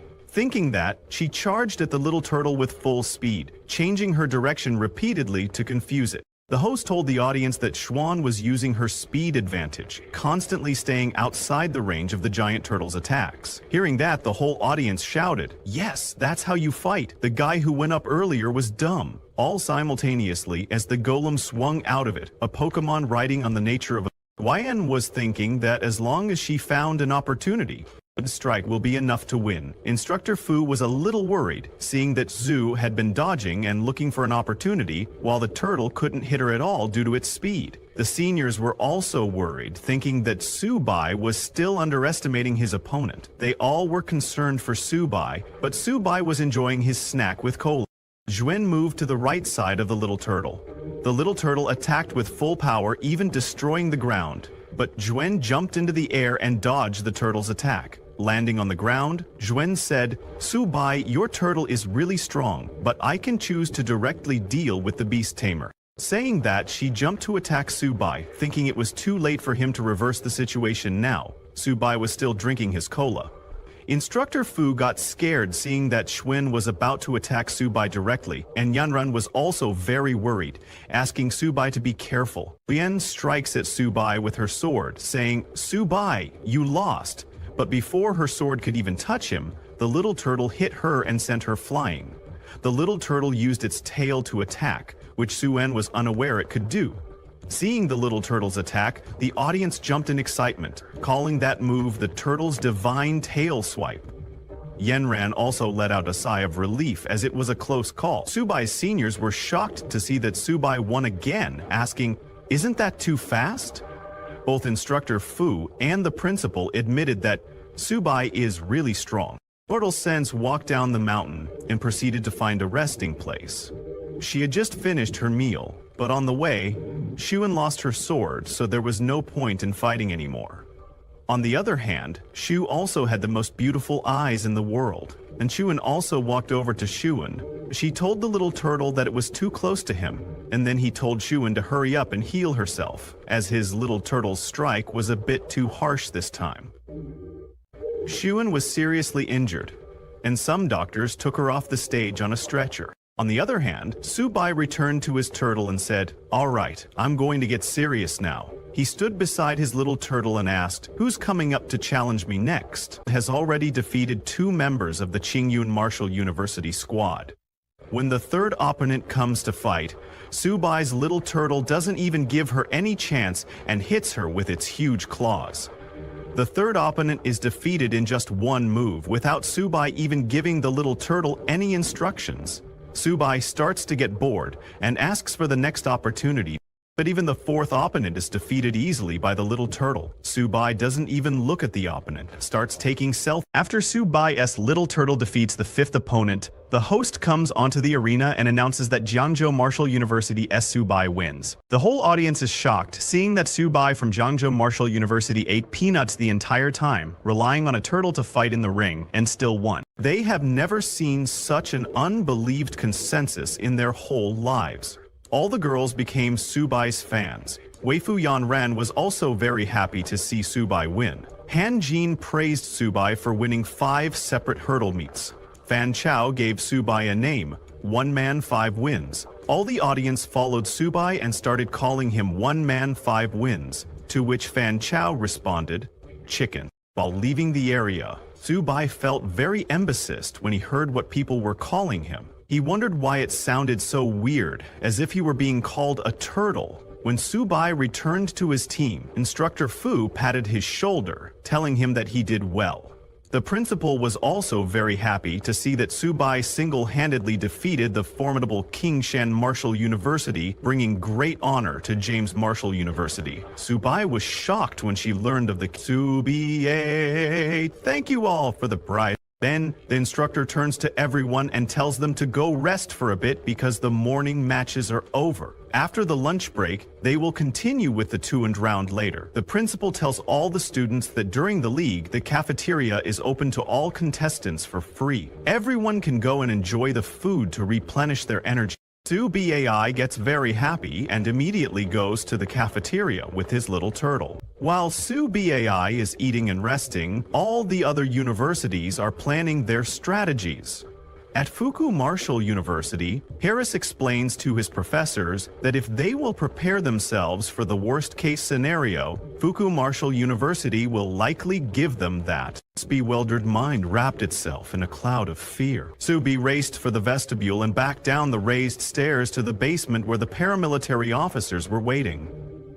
The principal points at a purple-haired boy named Maokai, telling him that if they really face Jianzhou Martial University, Maokai has to handle Subi using his distance and use poison to take down Subi's turtles. Subi refuses to obey his orders and tries to rescue Subi, saying that when the time comes he will keep his distance and use poison to take down Subi's turtles. On the other hand, at Zinman Martial University's lounge, Zinman University's principal asks his students not to be discouraged. He tells them that Su-Bai is strong, but his weaknesses are also very obvious. Finding the right opportunity to bypass his turtle's defense line and then defeating Su-Bai is the only way to win. A student named Li Feng comes forward saying, "The principal is right. If we face Su-Bai this afternoon, I'll handle him." Actually, Zhang Xuan's strategy this morning was correct. It's just that she wasn't fast enough. Zinman University's principal agrees with Li Feng, since Li Feng is a speed-focused fighter with enhanced combat skills. Zinman University's principal tells him to find the right moment to attack Su-Bai. After some time, the host comes onto the arena. He compliments the morning matches, saying they were truly exciting.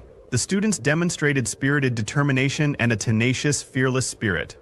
The host tells the audience that the 2nd round of the competition will begin shortly, and now they will proceed with a random draw. All the teams start to gather in the arena. Seeing Jiangzhou Martial University's team coming, a guy from the audience says, "I feel like the other members of Jiangzhou Martial University don't even need to compete this time. Su-Bai alone can defeat all the other schools." It's really great to have such a teammate. Hearing that, another guy from the audience laughs and tells the first guy not to get complacent, because this is still within the province, when facing martial universities from other provinces.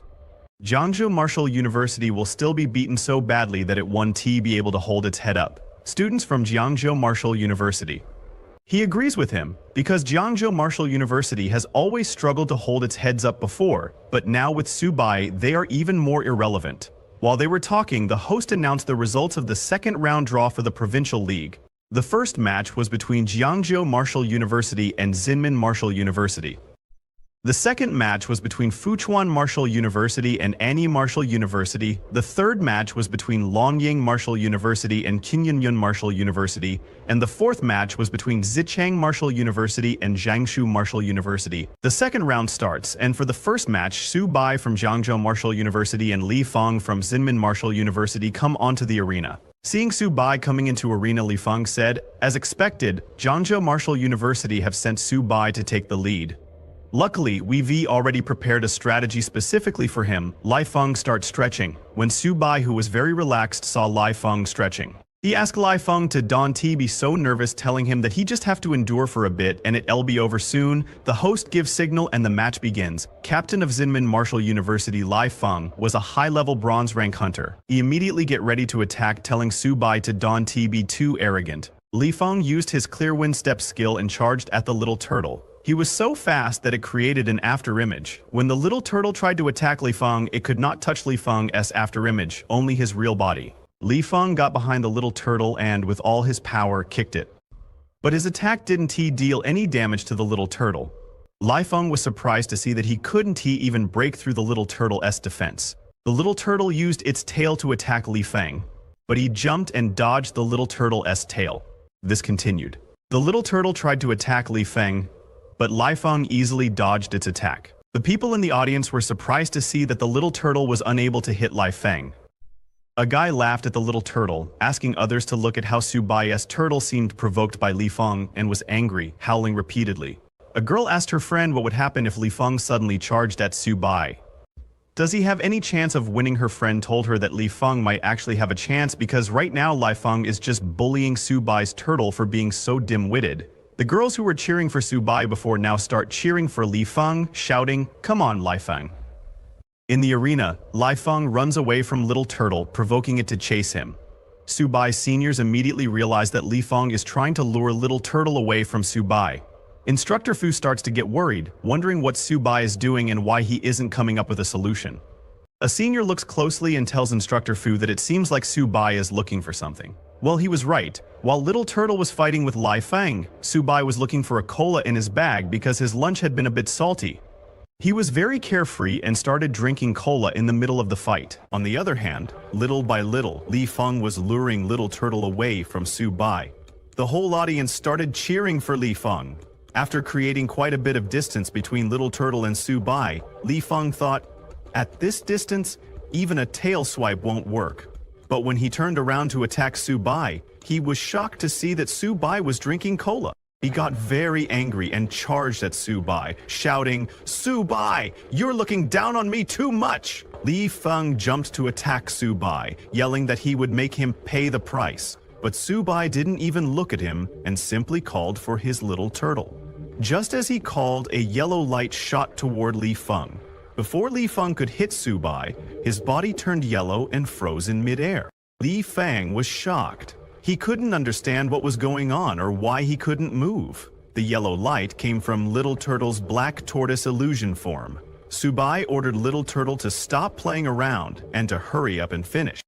During the battle, Little Turtle brought Li Feng closer to itself and activated its black tortoise gravity ability. It then began gathering energy in its mouth. Seeing this, Li Feng grew frightened and nervously asked Su Bai to wait, wondering what Little Turtle was about to do. However, Su Bai's Little Turtle didn't stop. It unleashed a powerful energy beam from its mouth, which struck Li Feng and sent him flying into the stadium wall. The impact was so intense that it created a hole in the wall. The sheer power of Little Turtle's attack shocked the entire audience. Those who had been mocking it finally realized the truth. It wasn't that Li Feng was weak, but that Su Bai was overwhelmingly strong. One spectator even commented that if they were in Li Feng's place, they would surrender immediately. There was no way to fight someone as powerful as Su Bai. Seeing Li Feng's battered condition, a girl from his team turned to their principal and anxiously asked what they should do, as Li Feng was already gravely injured. Left with no other option, the principal of Shinmin Martial University decided to forfeit the match. A few minutes later, the host announced, "Unfortunately, due to the overwhelming strength of Su Bai from Jiangzhou Martial University, Shinmin Martial University has decided to forfeit the match." He then announced that the next university to face off against Jiangzhou Martial University would be Fuchuan Martial University. The audience was surprised to hear the announcement, wondering how Shinmin Martial University could forfeit without even fighting. However, deep down, they all understood that Su Bai was indeed too strong, so forfeiting was better than being humiliated in vain. Hearing that Shinmin had voluntarily forfeited, Instructor Fu said, "Su Bai can conserve his strength for Fuchuan now." Upon hearing this, one of Su Bai's seniors got annoyed and asked Instructor Fu, "Why does Su Bai even need to conserve his strength? He hasn't even moved a single muscle to fight." However, another senior chimed in, telling the others that the next fight would be interesting because the captain of Fuchuan was a poison tail user, which wouldn't be so easy to deal with. After a few minutes, Su Bai from Jiangzhou Martial University and Mao Kai from Fuchuan Martial University entered the arena. But just as the match began, Mao Kai asked Su Bai to wait, saying, "Let's not rush into the fight yet." Mao Kai, a mid-level bronze rank hunter, walked towards Su Bai with one hand hidden behind his back, saying, "Su Bai, I admit you're very strong, and I know I'm no match for you. So, how about we make a deal?" Su Bai, who was drinking cola, was surprised to hear this and asked Mao Kai what kind of deal he was talking about. Mao Kai walked a little closer to Su Bai and told him that he admitted he might not be a match for Su Bai in this round, but really wanted to discuss beast taming with him. Su Bai was very confused upon hearing that Mao Kai wanted to discuss beast taming during a match. He couldn't understand what Mao Kai was up to. Meanwhile, Mao Kai, still hiding one hand behind his back, was continuously mobilizing his poison elements. It didn't take long for Su Bai to realize what was going on. Mao Kai was trying to stall for time, because it takes a long time for Poison Tooth ability users to mobilize their elements. Su Bai immediately ordered his little turtle to attack. Seeing Little Turtle charging toward him, Mao Kai understood that Su Bai had realized his plan.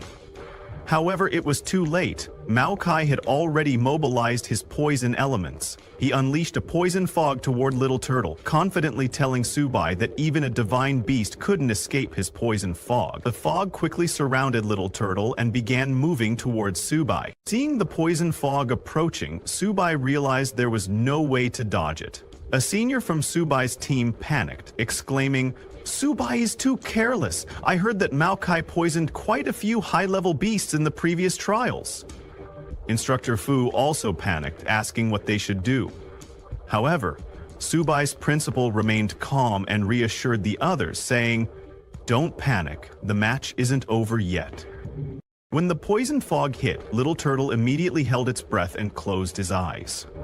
Little Turtle couldn't see inside the poison fog, but Mao Kai was unaffected.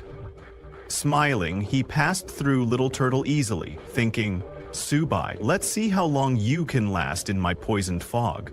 You were too careless. Once I released my poisonous fog, the match is over." As Mao Kai walked past Little Turtle, he saw Su Bai's shadow sitting on the ground. He realized that Su Bai was meditating to resist the poison fog.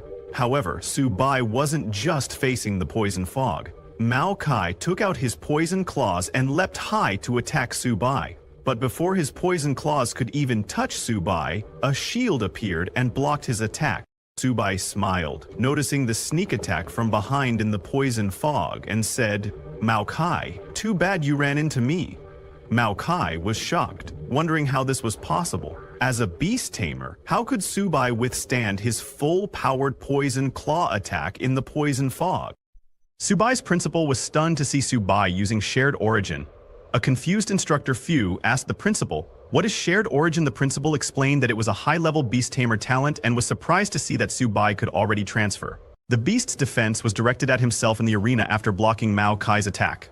Su Bai said, "Let's end this quickly because this poison fog stinks." Just as he said that, Little Turtle turned around and looked at Mao Kai.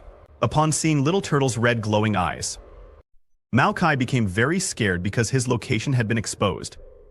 Little Turtle didn't even give Mao Kai a chance to react and attacked with its claws, sending him flying out of the arena. Seeing Su Bai win, Fan Kao jumped in happiness, shouting, "Brother Su is insane." He sent the poison ability user flying out of the poison fog. Waifu Yanran was also very happy, but seeing how powerful Su Bai had become, she said that she wouldn't let him get too far ahead of her.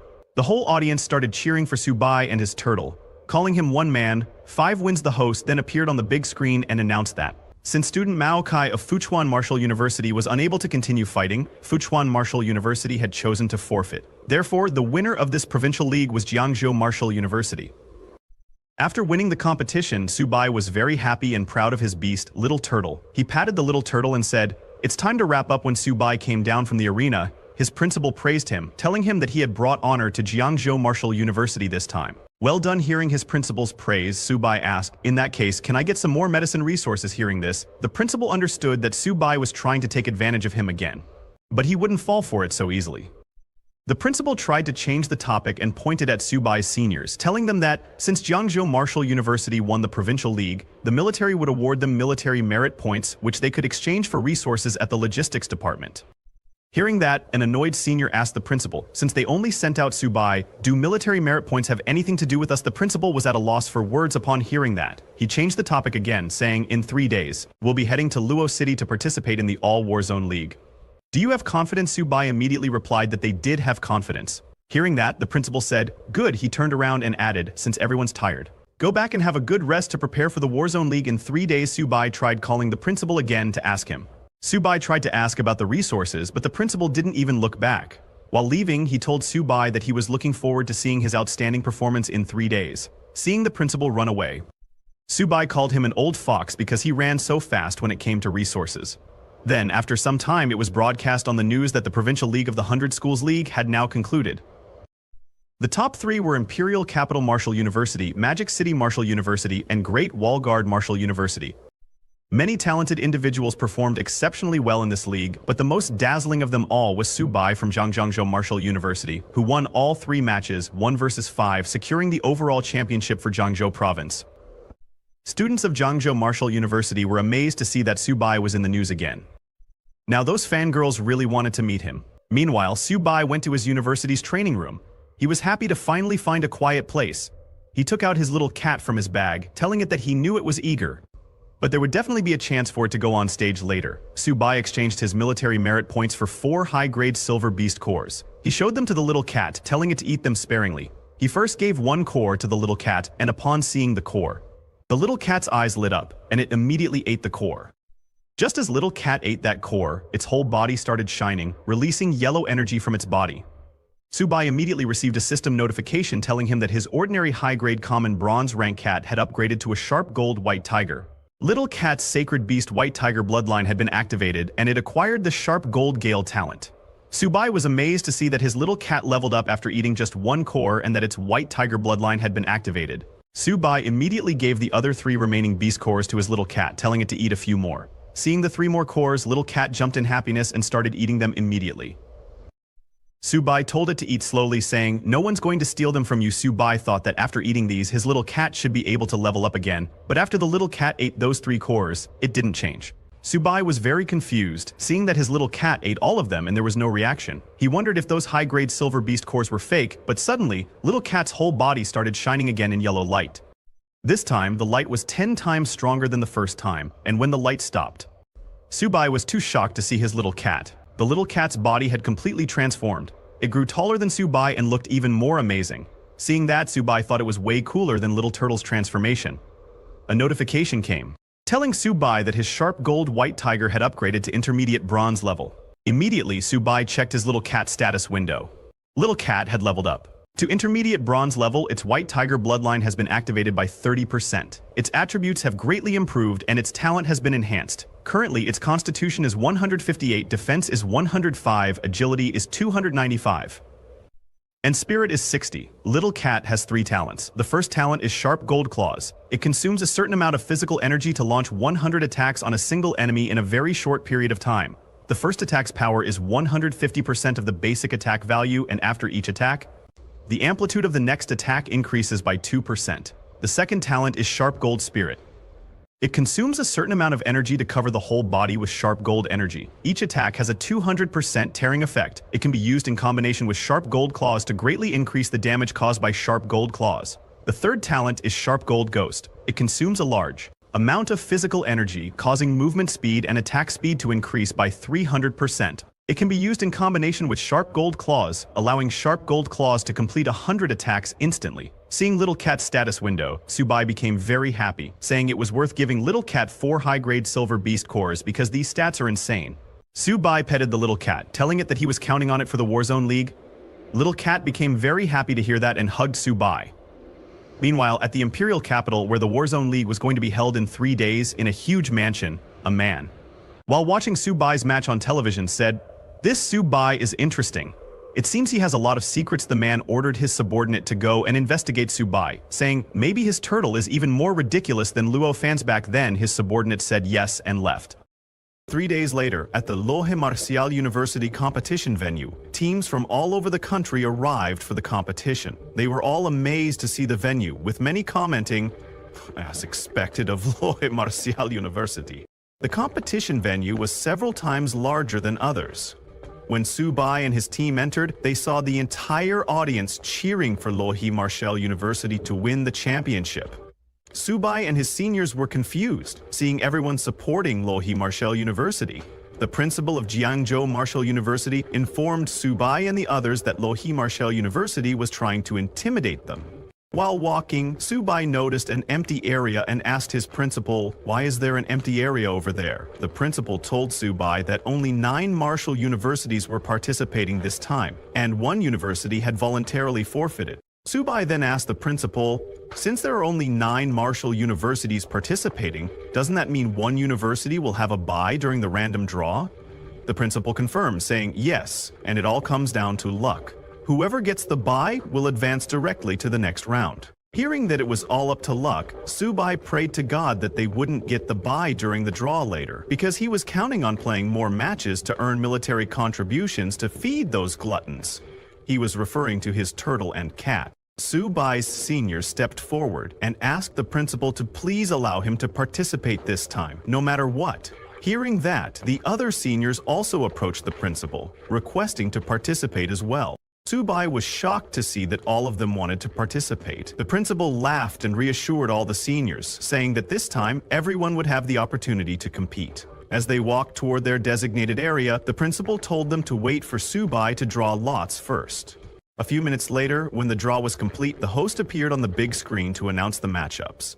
The first match was between Luohe Martial University and Fuchuan Martial University, followed by the university with the bye. This round is Jiangzhou Martial University. Subai was shocked to hear that because now he would have fewer chances to fight. Subai's principal laughed and told him that he was truly their lucky charm. Instructor Fu was also very happy, as they skipped the first round and went straight to the next. Only Subai was sad, thinking about how unlucky he was to draw the bye as he wanted to compete. Then, after a few minutes, the first round matches began. Students from both Luohe Martial University and Fuquan Martial University entered the arena. When the match began, Fuquan Martial University's contestant struggled to hold on as Luohe Martial University's contestant pressed the attack. 2 hours later, all the matches concluded. The host appeared on the big screen, announcing that the first round quarterfinals had ended and that they would now announce the results of the second round draw. Shocked herself, the host announces that the university with a bye this round is still Jiangzhou Martial University. Hearing that, people in the audience were very shocked, asking, "What the hell is going on? Is there some kind of shady business happening?" One guy asked, "What kind of luck is this? Jiangzhou Martial University hasn't done anything, just sitting in the audience watching the matches." Another guy said, "I traveled all this way just to watch Subai sitting in the ring eating peanuts and drinking cola. A bye once is understandable, but why a second time?" A girl then suggested, could it be that Luohe Martial University is afraid of facing Subai directly, so they deliberately gave Jiangzhou Martial University a bye? Others in the audience agreed with the girl, saying that the competition system was unfair. How could such a strong competitor like Subai keep getting a bye? This is disrespectful to the opponents. Hearing the complaints from the audience, a representative from the military stepped forward to clarify that after a thorough inspection, there was no evidence of any bias or foul play by Jiangzhou Martial University, and the competition would continue. Hearing the announcement, Subai's principal became very happy, as this meant they had ranked third in their competition zone. As long as they won one more match, they could participate in the final of the 5 major competition zones. On the other hand, Subai was shocked and asked, "How is it another bye? Can't they let me compete?" Then, 1 hour later, the host announced that the exciting moment was coming soon. The final match of this round's competition zone was about to begin. The next match was Jiangzhou Martial University versus Lanzhou Martial University. But even when it was Jiangzhou Martial University and Lanzhou Martial University, the people from Luohe Martial University were cheering for Luohe. On the other hand, when it was finally Jiangzhou Martial University's turn, all of Subai's seniors surrounded their principal, asking him to let them go first this time. The principal asked everyone to please calm down, saying, "Although we've been very lucky, we still can't be complacent." The principal pointed at Luo Yonghao and Bai Ningbing, telling them to go up first and second. After them, Wang Qingqing would go, followed by Hu Qingshu, and finally Subai would go last for the grand finale. Hearing the principal's fight order, all the seniors became very happy and excited, saying, "All right, principal, we'll definitely bring glory to the school." Only Subai was disappointed, because it seemed like there was no chance for him in this match. When the match began, Uchi Yoyongkyung went first into the arena. He tried to take on a bronze mid-level opponent with his bronze low-level strength, and in the end, he lost narrowly. Next, Bai Ningbing stepped onto the stage and immediately went into a berserk state, completely abandoning defense and fighting recklessly. He actually forced his opponent to retreat continuously, and Jiangzhou Martial University won. The next one was Wang Qingqing, the school beauty. She showed that her combat skills were no joke, using a soft whip technique that combined both offense and defense, sending her opponent flying out of the ring. Jiangzhou Martial University won another match. Instructor Fu was very happy to see that they had won again, because now they only needed to win one more match to win this round. Seeing the other students, Subai's principal felt like the strength of the other students had skyrocketed. He wondered, could it be that Subai had influenced them? On the other hand, Subai was crying inside because his seniors were taking all the military contributions. He wondered when it would finally be his turn. Then, for the next match, Hu Qingshu from Jiangzhou Martial University entered the arena. When he stepped in, he asked the two remaining students from Lanza Martial University to come together, saying it would save him time. Hearing this, the students of Lanza Martial University became very angry, telling Hu Qingshu not to get too cocky or he would lose miserably. But the host informed everyone that the competition rules allowed one person to challenge multiple opponents at the same time. Hearing that, both of the students from Lanza Martial University stepped onto the stage. Then, the match began. Just as the match started, Hu Qingshu closed his eyes and concentrated all his energy into one point. Immediately, a huge spiritual tree appeared behind Hu Qingshu. This was a Wood 2 supernatural ability. With one swing of his finger, Hu Qingshu shot the leaves of the massive spiritual tree towards the students of Lanza University. When the leaves touched the students, they cut their skin. Both students were surprised by the attack. One senior student told the other to be careful, saying, "These leaves are suspicious. Just hold on. Hu Qingshu's psychic power won't last much longer." Subai was surprised that a wood tube user was able to summon a millennium-old maple tree like this. He admitted that Hu Qingshu's psychic power was truly terrifying. Even Subai's principal was impressed, seeing that Qingshu's strength had increased again. The principal thought to himself that Hu Qingshu was truly living up to being from that family. People in the audience were also amazed by Jiangzhou Martial University's matches, saying, "The current batch of Jiangzhou University students is truly full of hidden talents. One dark horse after another keeps emerging."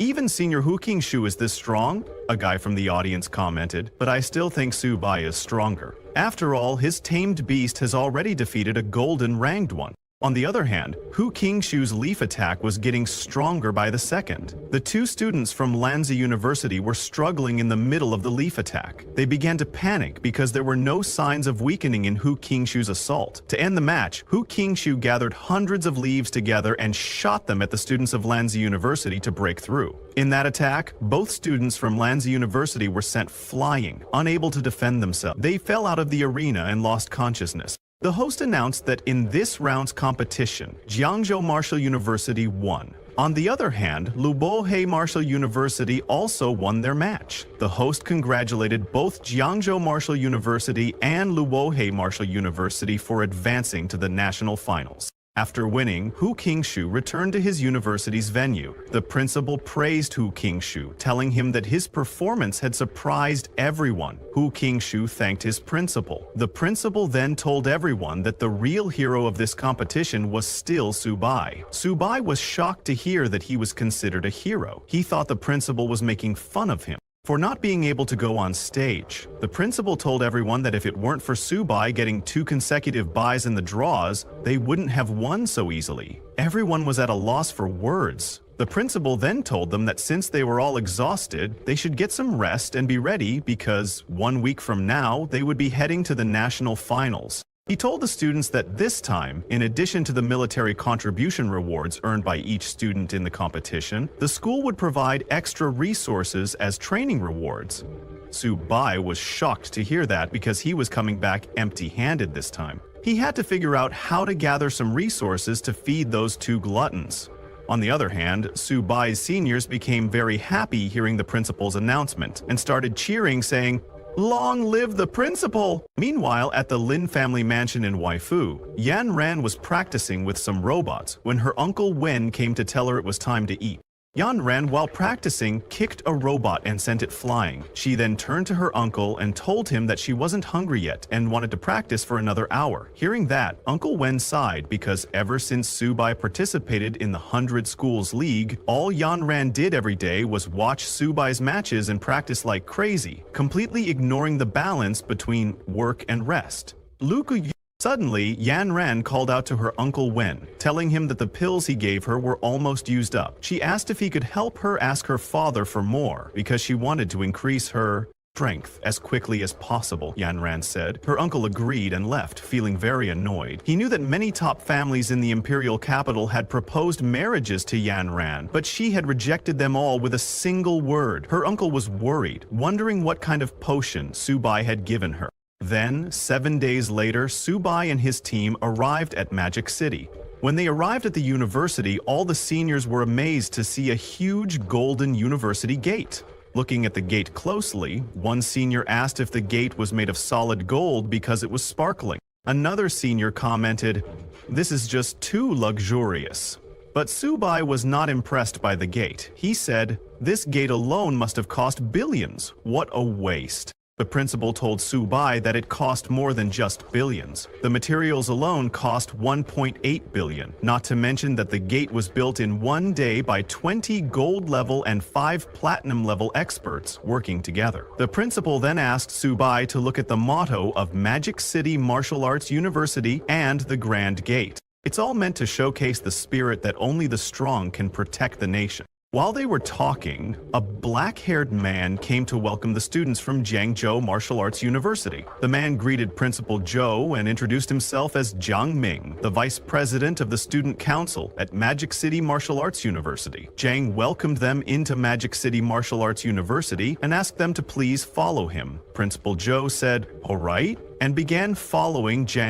While walking, one senior told another senior, "Magic City Martial Arts University sure knows how to put on airs. Their principal traveled all the way here in person, and they only sent a student council vice president to greet us." Another senior agreed, saying, "If it were someone from Imperial City Martial Arts University, their principal would come out personally to welcome us." While heading toward their rooms, Subai noticed a huge building on the campus and asked his principal, "What's that?" The principal told Subai, "That's the gravity adjustment training ground." Hearing that, Subai said, "If our academy had one of those, we could train at least 100 silver-level students every year."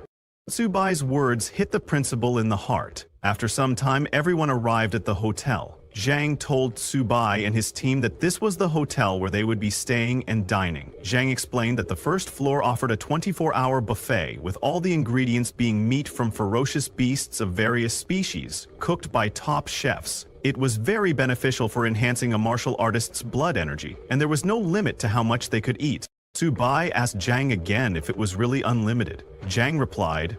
Hearing that, Subai jumped for joy and immediately ran toward the buffet, telling Little Turtle and Cat that they were in for a feast. Surprised by Subai's reaction, Zhang asked his principal if Subai was starving or something. One of the seniors told Zhang that they couldn't imagine.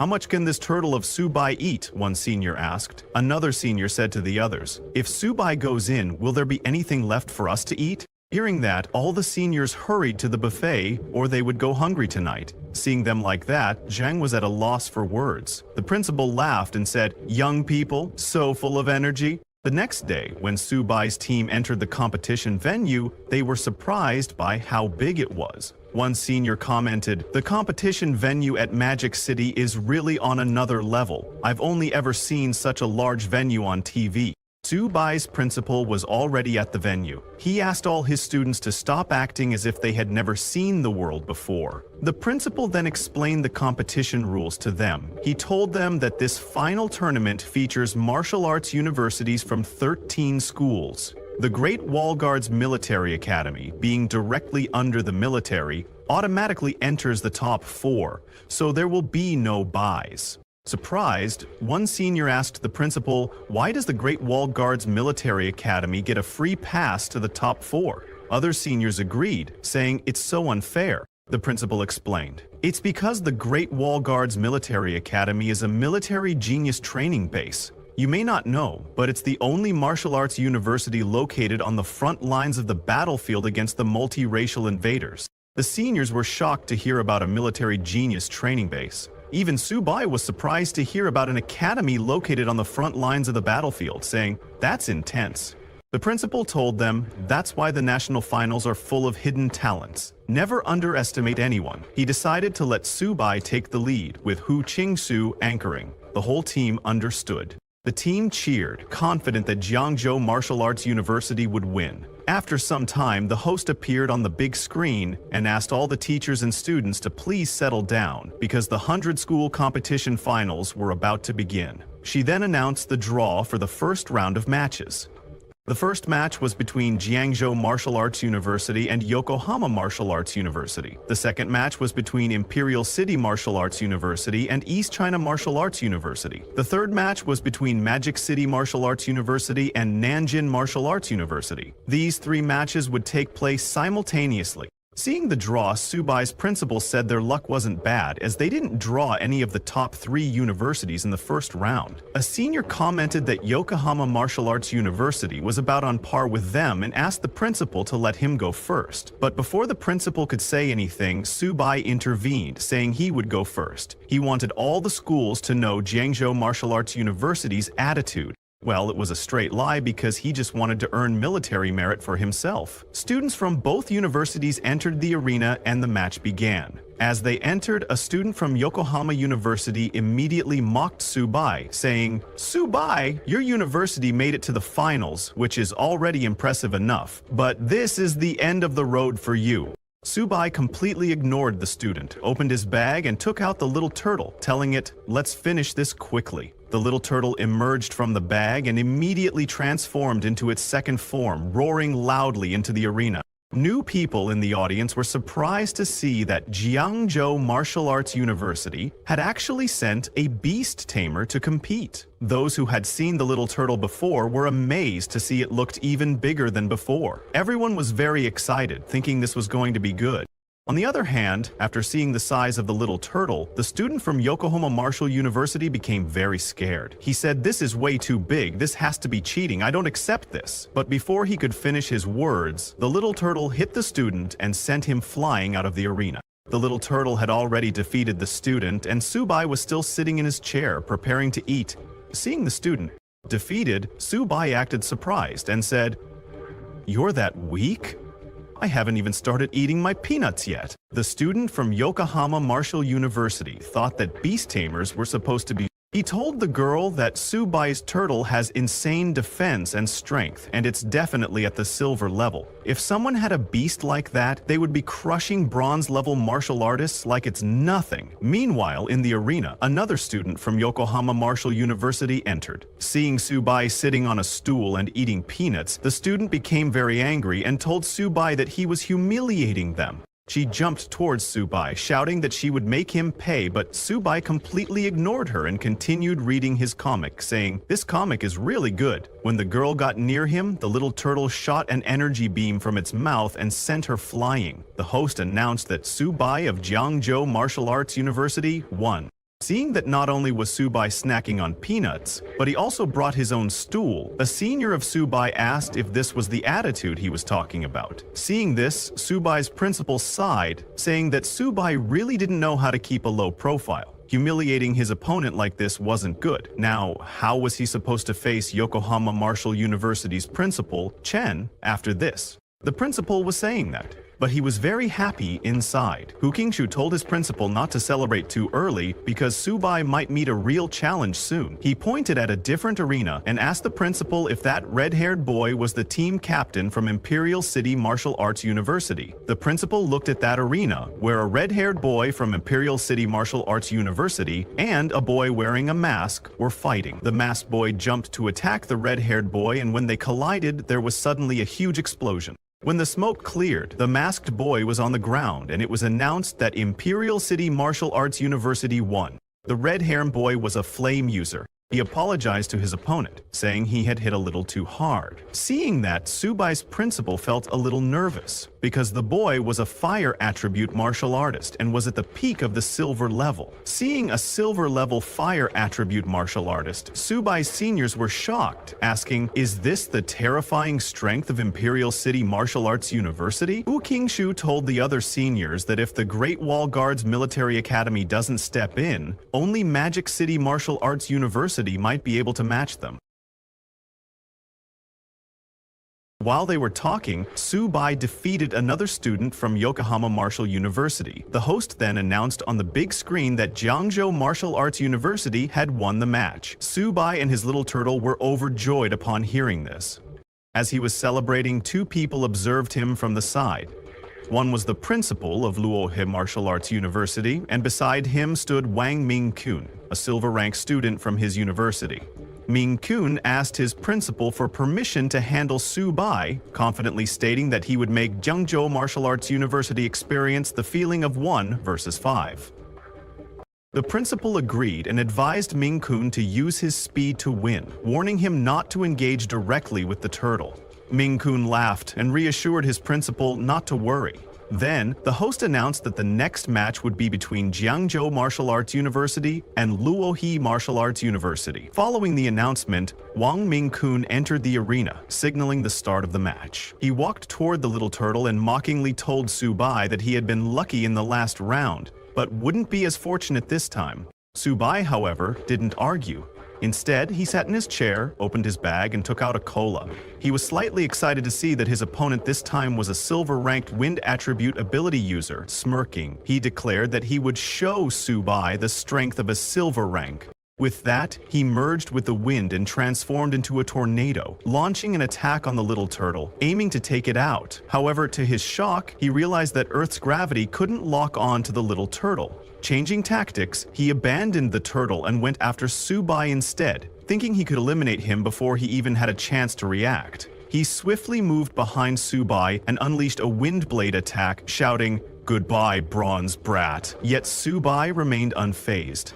He was still drinking his cola, completely unconcerned, more annoyed by the wind making it difficult for him to eat his peanuts than by the actual attack. Seeing Subai's lack of reaction, Ming-kun grew even angrier and launched multiple wind blades, declaring that he would make Subai's defeat swift and painless. The wind blades struck, destroying the ground where Subai was sitting. As Ming-kun landed, he sneered, "Subai, I might have hit a little too hard. Go rest and recover." He was convinced he had won. However, as the smoke cleared, Subai emerged completely unscathed. He had used his little turtle's golden shell skill to form a protective barrier just before Ming-kun's attack landed. Looking at Ming-kun, Subai casually asked, "What did you just say?"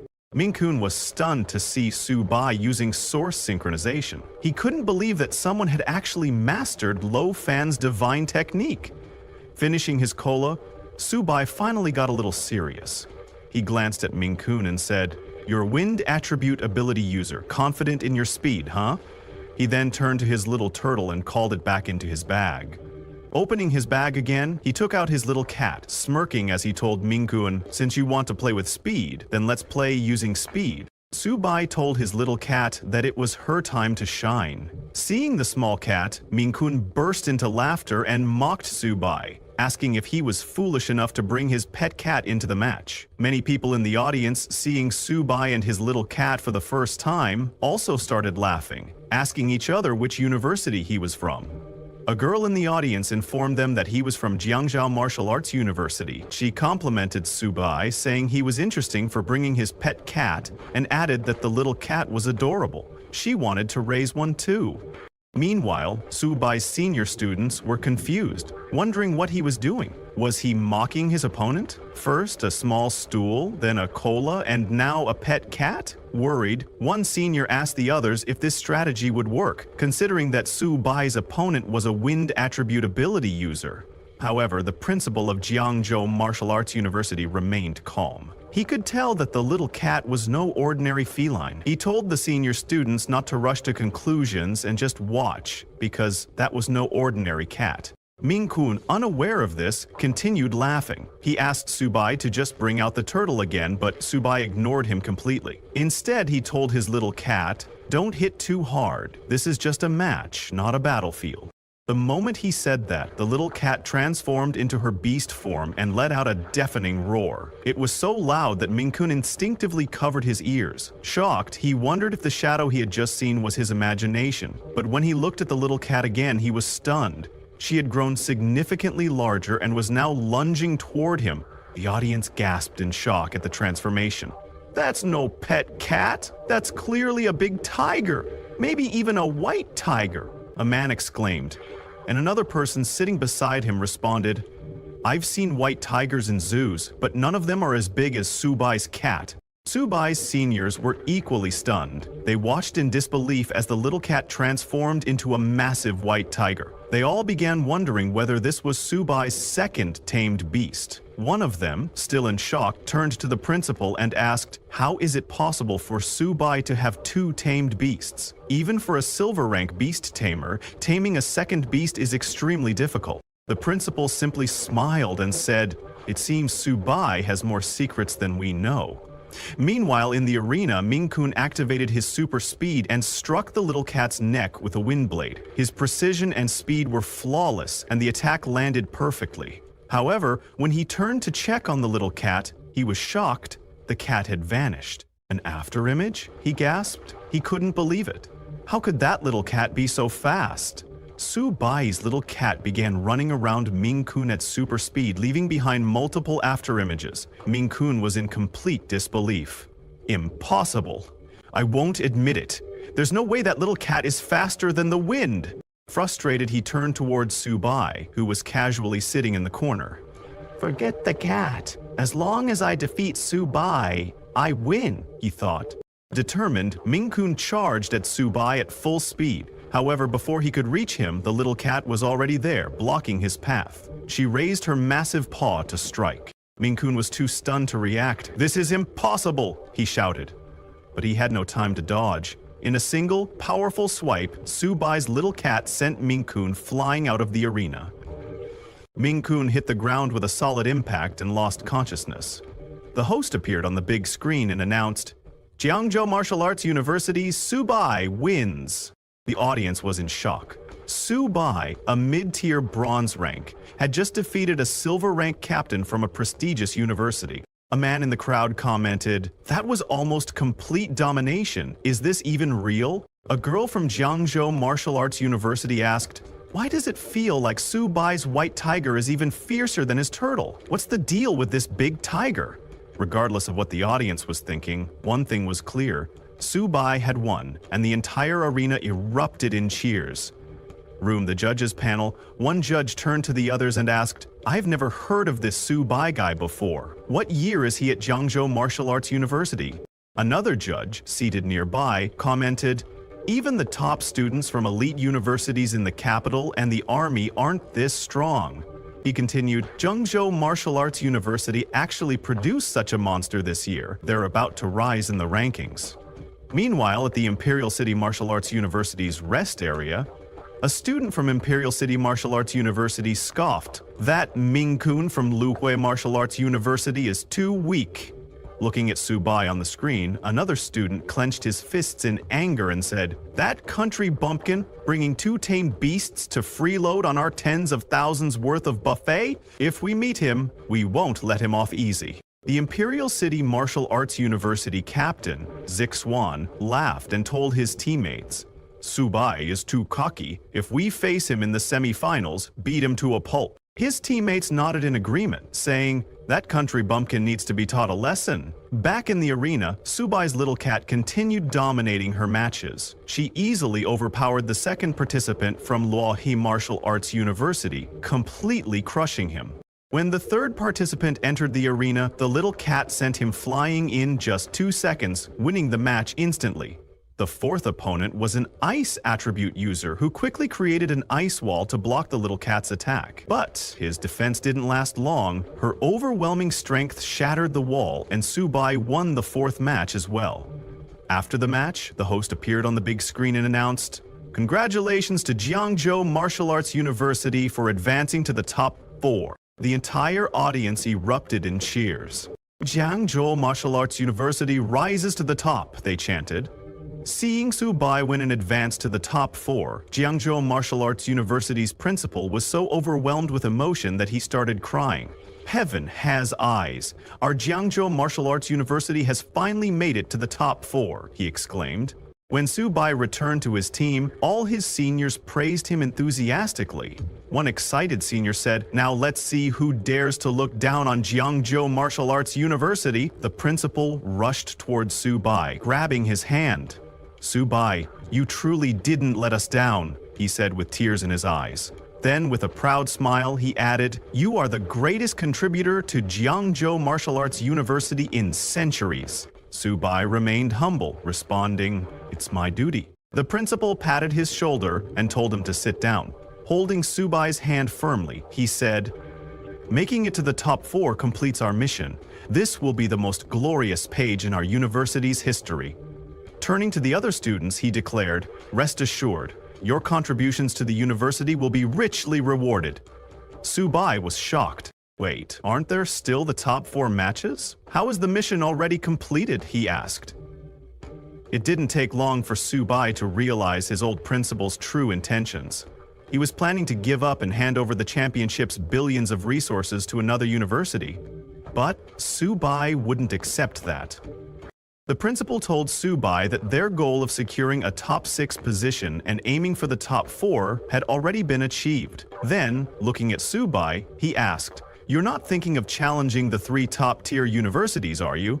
Su Bai's seniors were shocked upon hearing that he wanted to challenge the top-tier universities. Confused, Su Bai asked his principal, "Why can't I challenge them?"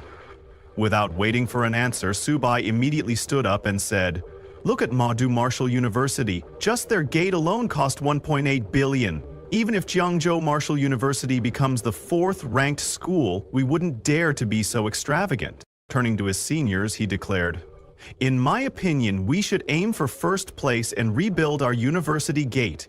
We can't let down the expectations of the people of Jiangzhou. We must strive for the championship." Hearing Su Bai's words, the other seniors were inspired and told their principal, "Su Bai is right. We can't give up like this." One senior, looking at Su Bai, admitted, "Although I find you quite annoying, your performance proves you're a worthy captain." They all agreed that Su Bai would lead and arrange their strategy for the top 4 matches. Hearing their determination, the principal stood up and praised them, saying, "Your enthusiasm and courage are commendable."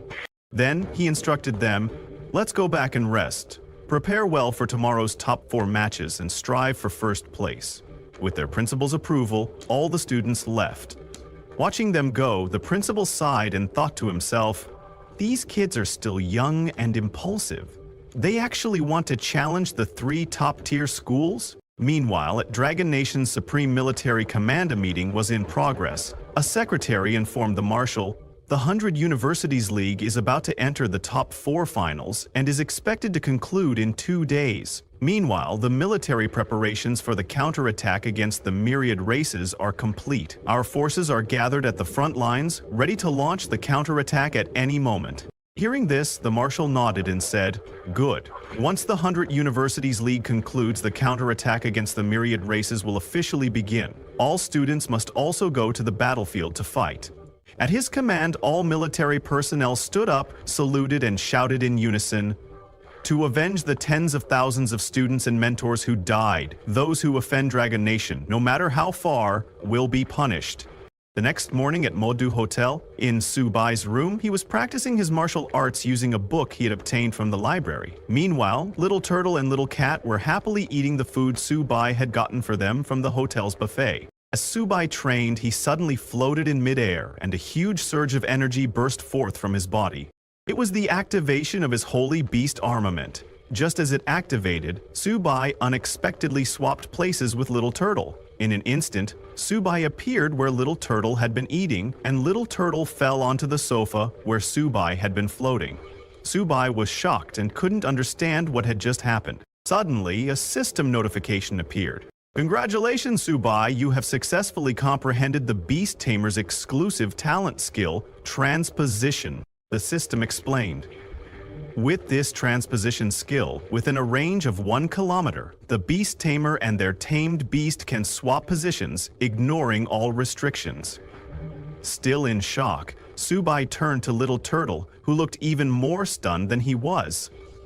Subai thought to himself, just now, Little Turtle and I instantly swapped positions. What kind of skill is this? But he didn't pay much attention to it, thinking, more skills won't hurt, and they might have unexpected effects on the battlefield. He picked up his bag and asked Little Turtle and Little Cat, "Let's go, we're going to challenge the 3 top-tier schools."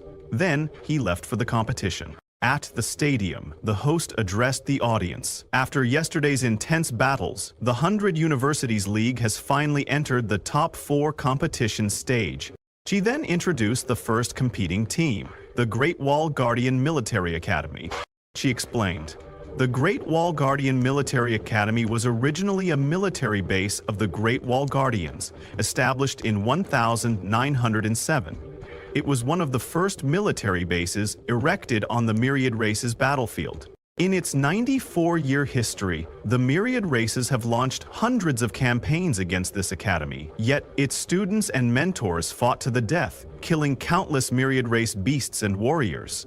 And today, it still stands tall. The motto of the Great Wall Guardian Military Academy is, "As long as the Myriad Races exist, the Great Wall will never fall." To this day, the strongest human, the only king-level expert, Mr. Ni Qing, serves as the honorary principal of the Great Wall Guardian Military Academy. B says also why even the strongest warriors of the Myriad Races dare not set foot in the Academy's territory. Just as the host finished speaking, king-level expert Ni Qing entered the stage with his students. The host continued, "As the strongest martial arts university in Dragon Nation and humanity's frontline barrier, the Great Wall Guardian Military Academy is truly unmatched." The entire audience erupted in amazement at the sight of the Academy's students and their formidable principal. A man in the audience exclaimed, "They say the Great Wall Guardian Military Academy is a city of heroes. Every student there is a hero." Another spectator standing beside him nodded and said, "Modem Martial University and Capital Martial University are already so strong, and the Great Wall Guardian Military Academy is even stronger. It's hard to imagine just how terrifying their strength must be." One spectator asked, "Did the host say the Great Wall Guardian Military Academy has only 5 team members? Don't they have substitutes?" A boy sitting beside him laughed and replied, "You're underestimating them. This is the Great Wall Guardian Military Academy. Do they even need substitutes?" Subai's perspective, watching the big screen, Subai's principal turned to him and said, "King-level expert Ni Qing is the bulwark of our human race. For Jiangzhou Martial University to fight against the Great Wall Guardian Military Academy is already an honor." Seeing the legendary king-level expert, Subai felt a surge of motivation, thinking, when will I be able to become the bulwark of humanity like him? Competition draw announcement. The host appeared on the big screen, announcing, "The top 4 competition is about to begin." She then revealed the draw results. First match, Great Wall Guardian Military Academy vs. Capital Martial University. Second match, Modu Martial University vs. Jiangzhou Martial University. Seeing the matchups, the captain of Modu Martial University frowned in annoyance and muttered, "This is so boring. We're up against Jiangzhou Martial University? Fighting such weaklings I can't even be bothered to make a move." A girl from their team mocked Jiangzhou Martial University, saying, "Our opponent is Jiangzhou Martial University? That trash? Winning against them won't even be glorious." Others from their team agreed, adding, "Jiangzhou Martial University is just a troublemaker. How do they even deserve to be in the top 4? A yellow-haired girl from their team turned to her captain and said, "Let me go this round. I'll take them all down in one go." The first match begins. While they were talking, the first match between Great Wall Guardian Military Academy and Capital Martial University began. The host addressed the audience. The first to take the stage for the Great Wall Guardian Military Academy is their captain, Han Zan, a Lord-level expert and the grandson of General Han Dang. The purple-gold armor he wears is forged from diamond-level cores. She wondered who Capital Martial University would send to face him. As Han Zhan entered the arena holding a huge spear blade, he challenged Wang Yang, the captain of Capital Martial University, saying, "Let's not waste time, let's settle this between us." He then asked Wang Yang, "Do you dare to fight me?" Seeing that Han Zhan had directly challenged Wang Yang, the entire audience erupted in excitement, wondering, quote, "Are Capital Martial University and the Great Wall Guardian Military Academy starting with a king vs. king match?" Unquote. The crowd began chanting, demanding a king vs. king match. The king vs. king match? Hearing the audience's demand, a guy from Capital Martial University suddenly jumped into the arena. It was Wang Yang, the captain of Capital Martial University, also a spearblade user. As soon as he entered, he mocked Han Zhan, saying, "Old Han, why make such a big deal out of this? I'm afraid you'll be a sore loser." The moment Wang Yang stepped into the arena, all the girls in the audience started cheering, shouting, "Wang Yang is our idol!" Su Bai's perspective. Watching the intense matchup, Su Bai's principal turned to him and said, "This match is heating up right from the start. Youth is truly wonderful." Hearing the girls cheer for Wang Yang, Su Bai frowned and asked his seniors, "Is Wang Yang really that handsome? I don't see it." Then he turned to his teammates and asked one of his seniors, Luol, "You go up first. Show the audience what we're made of." Shocked, Senior Luol hesitated and asked, "Can I really do it?" Back in the arena as they were talking, Han Zhan took his position and challenged Wang Yang once again, saying, "Let's start. I'll let you make the first move." Wang Yang accepted Han Zhang's challenge, and with lightning speed charged at Han Zhang, attacking with his spear. However, Han Zhang, standing still, effortlessly blocked Wang Yang's attack. The audience was surprised to see Han Zhang's diamond rank armor skill in action. They were shocked that he had developed it to such a high level. But Wang Yang was not about to stop. He continuously attacked Han Zhang from all directions, shouting, "Han Zhang, so what if your blood chi is high? So what if your armor is strong? I can still defeat you." Seeing them fight, Su Bai's principal told him, Wang Yang is an extreme agility and attack-type fighter. Coupled with the Howling Wind technique, it's almost impossible to see him. Su Bai agreed, commenting, "He is absolutely terrifying." Watching the intense battle, Su Bai thought to himself, "Is this the power of a mid-silver rank? How am I supposed to stand against them when I'm only a mid-bronze rank?" Meanwhile, in the arena, Wang Yang continued his relentless attacks, moving at incredible speed. But Han Zhang suddenly spotted an opening in his opponent's movements and smiled. Raising his spear high, he gathered an enormous amount of energy. He struck the ground with such force that it shattered the arena floor, sending powerful shockwaves in all directions. The shockwave hit Wang Yang as he dashed around, causing him to lose his balance and come to a sudden stop. Seeing Han Zhang's attack, a judge remarked, "This is Grand General Han's Sky Splitter Slash. I remember 3 years ago Grand General Han Dang used this very technique to kill a diamond rank enemy." The judge was shocked by the terrifying power of the attack, which had forced Wang Yang to halt. A commentator praised Han Zhang, telling the audience, Han Zhang actually used an extremely offensive combat technique as a control technique, an unthinkable strategy.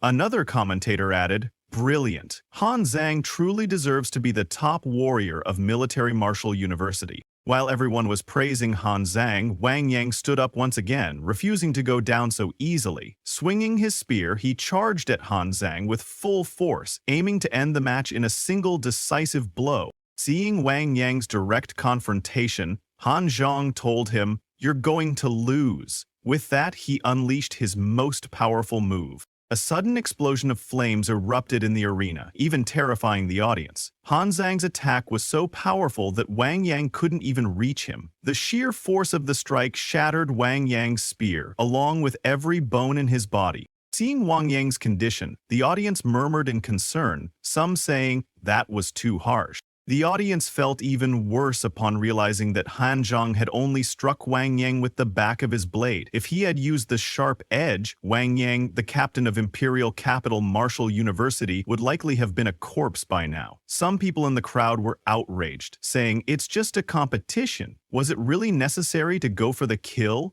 It's a tournament. Why not show some restraint?" While the crowd murmured, Wang Yang slowly stood up again, using his spear for support. He praised Han Zhang, saying, "You are truly amazing." Then he officially admitted defeat. The host immediately announced, "Semi-partial first-round Great Wall Guard Marshal University wins." It was Han Zhang's victory, but after delivering that final strike, his right hand was visibly shaking. Seeing Han Zhang's overwhelming power, Su Bai remarked, "It seems Great Wall Guard Marshal University is really strong." At that moment, Su Bai's principal stepped forward and said, "Now that the first round is over, it's our turn." He then turned to a student named Luo Yang and asked, "Are you ready?" Luo Yang confidently replied, "I'm ready." Saying that, he entered the arena. The principal reminded, but Luo Yang, full of confidence, drew his longsword and reassured his principal, "Don't worry, I won't embarrass Jiangzhou Martial University." For the second round, Imperial City Martial Arts University sent out a black-haired boy named Zheng Leiqiao. As soon as Zheng stepped into the arena, the match began. Zheng was a dual-blade user. Upon entering, he drew his two blackened blades and laughed, saying, "This is going to be fun." He had the air of a lunatic, someone who looked down on his opponent. Licking his blade, he sneered at Luo Yang, "Little brother, how do you want me to play with you?" Hearing his mocking words, Luo Yang grew furious and charged at Zheng, shouting, "Bring it on!" With full force, he swung his sword at Zheng, but Zheng effortlessly dodged with a slight movement and taunted, "Is that all you've got?" Then, with incredible speed, Zheng moved in and slashed Luo multiple times with his dual blades. Cuts appeared all over Luo's body, but he refused to fall. Seeing this, Zheng laughed and said, "Little brother, let me write a few words on you." Saying that, he began carving into Luo's back with his blades. Laughing maniacally, he taunted, "I'm going to toy with you." Seeing Zhen's merciless attacks, one of Luo's teammates said, "This is going too far. This is pure humiliation." Another teammate turned to their principal and pleaded, "Please, let..." Luo Yang was about to be carried down, but Su Bai stopped them. He told his teammates, "Luo is defending his dignity, the dignity of Jiangzhou Martial University." In the arena, after relentlessly attacking, Zheng suddenly stopped and placed his blade against Luo's neck. "If you don't surrender, it'll only get worse. Aren't you afraid?" he taunted. But Luo, covered in cuts and too weak to even lift his sword, looked Zheng in the eyes and said, "Jiangzhou Martial University will never surrender." Hearing this, Zheng stabbed Luo with his blade and asked again, "Still refusing to surrender?" Luo coughed up blood but stubbornly replied, "I will never surrender." Zheng's eyes turned red with rage. He started striking Luo repeatedly like a madman who took pleasure in cutting others. Laughing, he sneered, "Let's see how long you can last." But Luo, gritting his teeth, continued taking the blows, repeating over and over, "I will never surrender." At last, Luo lost consciousness and collapsed to the ground. Seeing this, someone in the audience muttered, "This is way too cruel. Does Zheng have no humanity?" A girl in the crowd asked, "Isn't this too much, torturing an opponent like this?" As Luo lay unconscious, the host finally announced, "Magic City Martial University's Zheng Leiqiao wins the first match." Su Bai and his teammates rushed toward Luo to check on him. Furious, Su Bai glared at Magic City Martial University and shouted, "You've gone too far!" One of Su Bai's seniors stepped forward and carried Luo down in his arms. As Luo was taken away, another of Su Bai's seniors, Bai Ning, entered the arena. Turning to his principal, he declared, "I'm going next. I won't let Zheng act so arrogantly." Su Bai's principal warned him, "Be careful, don't fight Zheng head-on." Bai Ning, a skilled swordsman, nodded in determination.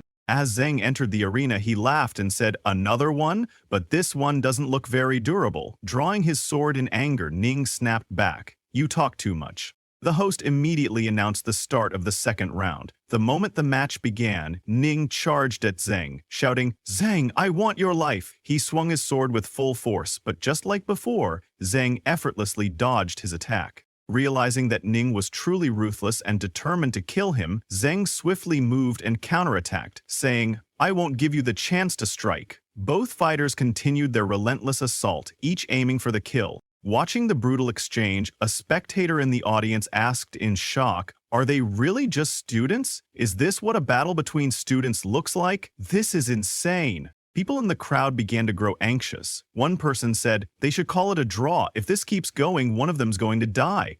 Another added, even from hundreds of meters away, I can smell the thick scent of blood. This is terrifying. Inside the arena, both Ning and Zhang suffered wounds from each other's blades. As Zhang started to bleed, a flicker of fear appeared in his eyes. Are you trying to die? He shouted at Ning. Despite his injuries, Ning gritted his teeth and replied, I told you, I want your life. He swung his sword toward Zhang's neck, but Zhang dodged at the last second and countered by slashing Ning's leg.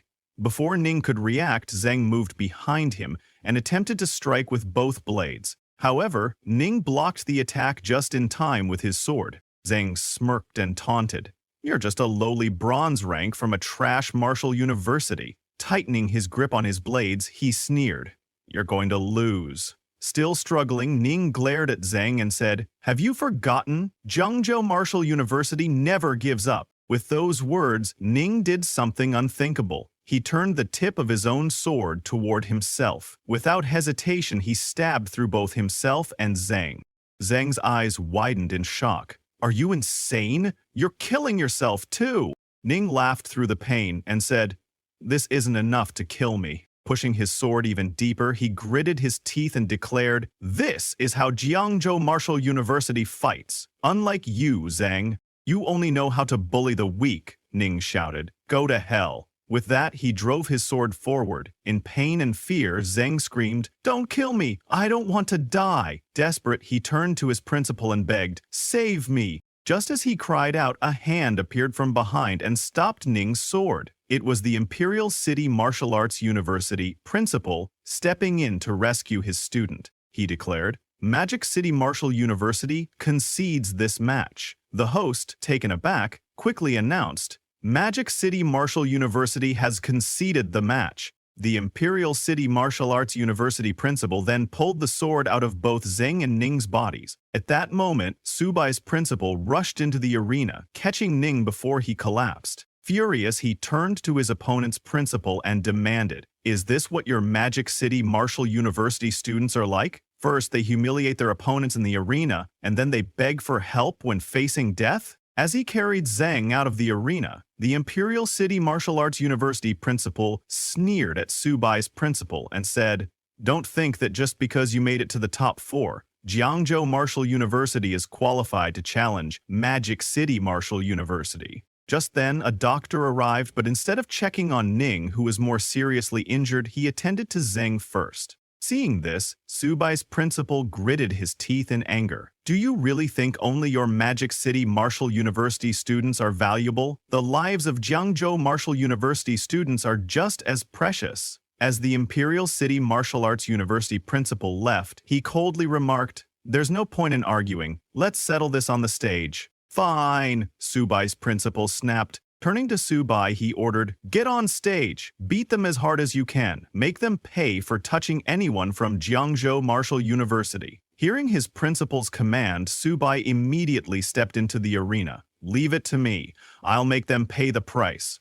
Meanwhile, Subai's principal hurriedly left with Ning, laying him on a stretcher. He looked at Ning and said, You have brought glory to Jiangzhou Martial University. Other seniors gathered around, nodding with pride. We're proud of you, Ning. They urged him to take good care of himself, assuring him that Subai would definitely teach them a lesson. On the other hand, Imperial City Martial Arts University's captain, Cao Zixuan, approached his principal and asked, Let me go and take care of those good-for-nothings from Jiangzhou Martial University. But his principal shook his head. Don't be impatient, Zixuan. The championship is still waiting for you. In the arena, as Subai stepped into the arena, he declared loudly, I, Subai of Jiangzhou Martial University, hereby challenge Magic City Martial University. If they lose, I demand that they publicly apologize to Jiangzhou Martial University. He then shouted toward the opposing team, Magic City Martial University, do you dare to accept this challenge? The audience erupted in support. Make them apologize, someone shouted. We're counting on you, Subai. Show them what you've got.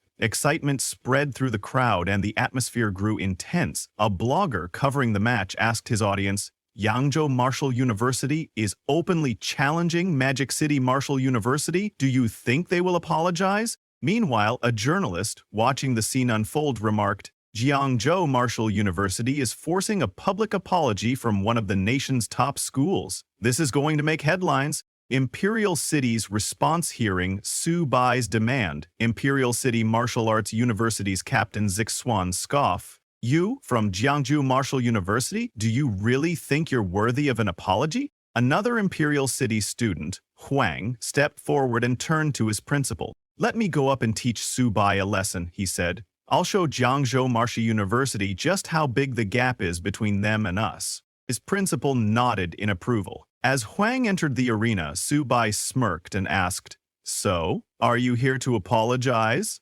Tightening his fist, Huang laughed and said, "This so-called apology is nothing more than the moaning of the weak. Why should the strong apologize to the weak? Strength is power. Strength is the only truth." Hearing this, Su Bai turned to the host and demanded, "Let Magic City Martial University send another one up. Fighting one by one is too tiring and I'm in a hurry." Seeing that Magic City Martial University's captain, Cao Zixuan, had yet to enter the stage, some spectators started calling Su Bai arrogant. Cao Zixuan is on par with Wang Yang, Magic City Martial University's strongest student, one person remarked. A girl added, "Magic City Martial University is really overdoing it. How could Su Bai possibly defeat two of them?" Su Bai's provocation, on the other hand, when Imperial City Martial Arts University didn't respond to his demand, Su Bai mocked them, holding up his fingers and taunting Zixuan. "Then come up yourself," he sneered. Seeing Su Bai daring to provoke his team like this, Imperial City Martial Arts University's principal grew furious. "Zixuan," he ordered, "use your strength to show Jiangzhou Martial University that Magic City Martial University's dignity is not to be trampled on." Zixuan smirked. "All right." Without hesitation, he leapt into the arena. The battle begins. As soon as Zixuan landed, he drew his dual swords and said coldly, "Since Jiangzhou Martial University is so arrogant, we'll grant their request." At that moment, Zixuan unleashed his power. His red and blue swords shimmered, and his entire body became engulfed in a powerful red and blue aura. He looked at Su Bai and scoffed, "Kid, I'll show you that boasting without strength is just asking for humiliation." A judge's revelation. As Zixuan's aura flared, a judge turned to the others and pointed at the dual swords in his hands. "Look closely," he said. "Those swords are made of millennium cold iron and molten scarlet iron. These two blades were forged from some of the rarest materials in existence." Another judge's eyes widened. "And the crystal cores in the hilts, they're from platinum-level myriad races experts." The other judges were stunned. The Seo family and Magic City Martial University must truly value Seo Zixuan. "Each of these swords is priceless," one judge then spoke in awe. "The God of Ice and Fire once graduated from Magic City Martial University. Before leaving, he passed down the strongest cultivation technique to them. Could it be that Seo Zixuan is cultivating that very technique?" As the audience buzzed with excitement, Zixuan, his aura still surging, turned to Su Bai and sneered, "Now, don't start making excuses." The battle escalates, accusing Magic City Martial University of bullying the weak. Zixuan gave Su Bai a chance to summon his tamed beasts. "You should call them out now," he warned, "otherwise you might not get another opportunity." Su Bai smirked. "Thanks for your kindness, but I'm enough to handle you all on my own. There's no need for tamed beasts." As he spoke, Su Bai unleashed his aura. Hearing this, Zixuan laughed mockingly. "A beast tamer who refuses to rely on his beasts? And you actually dare to fight us hand to hand?" A shocked senior turned to his principal. "How is Su Bai supposed to fight them like this?"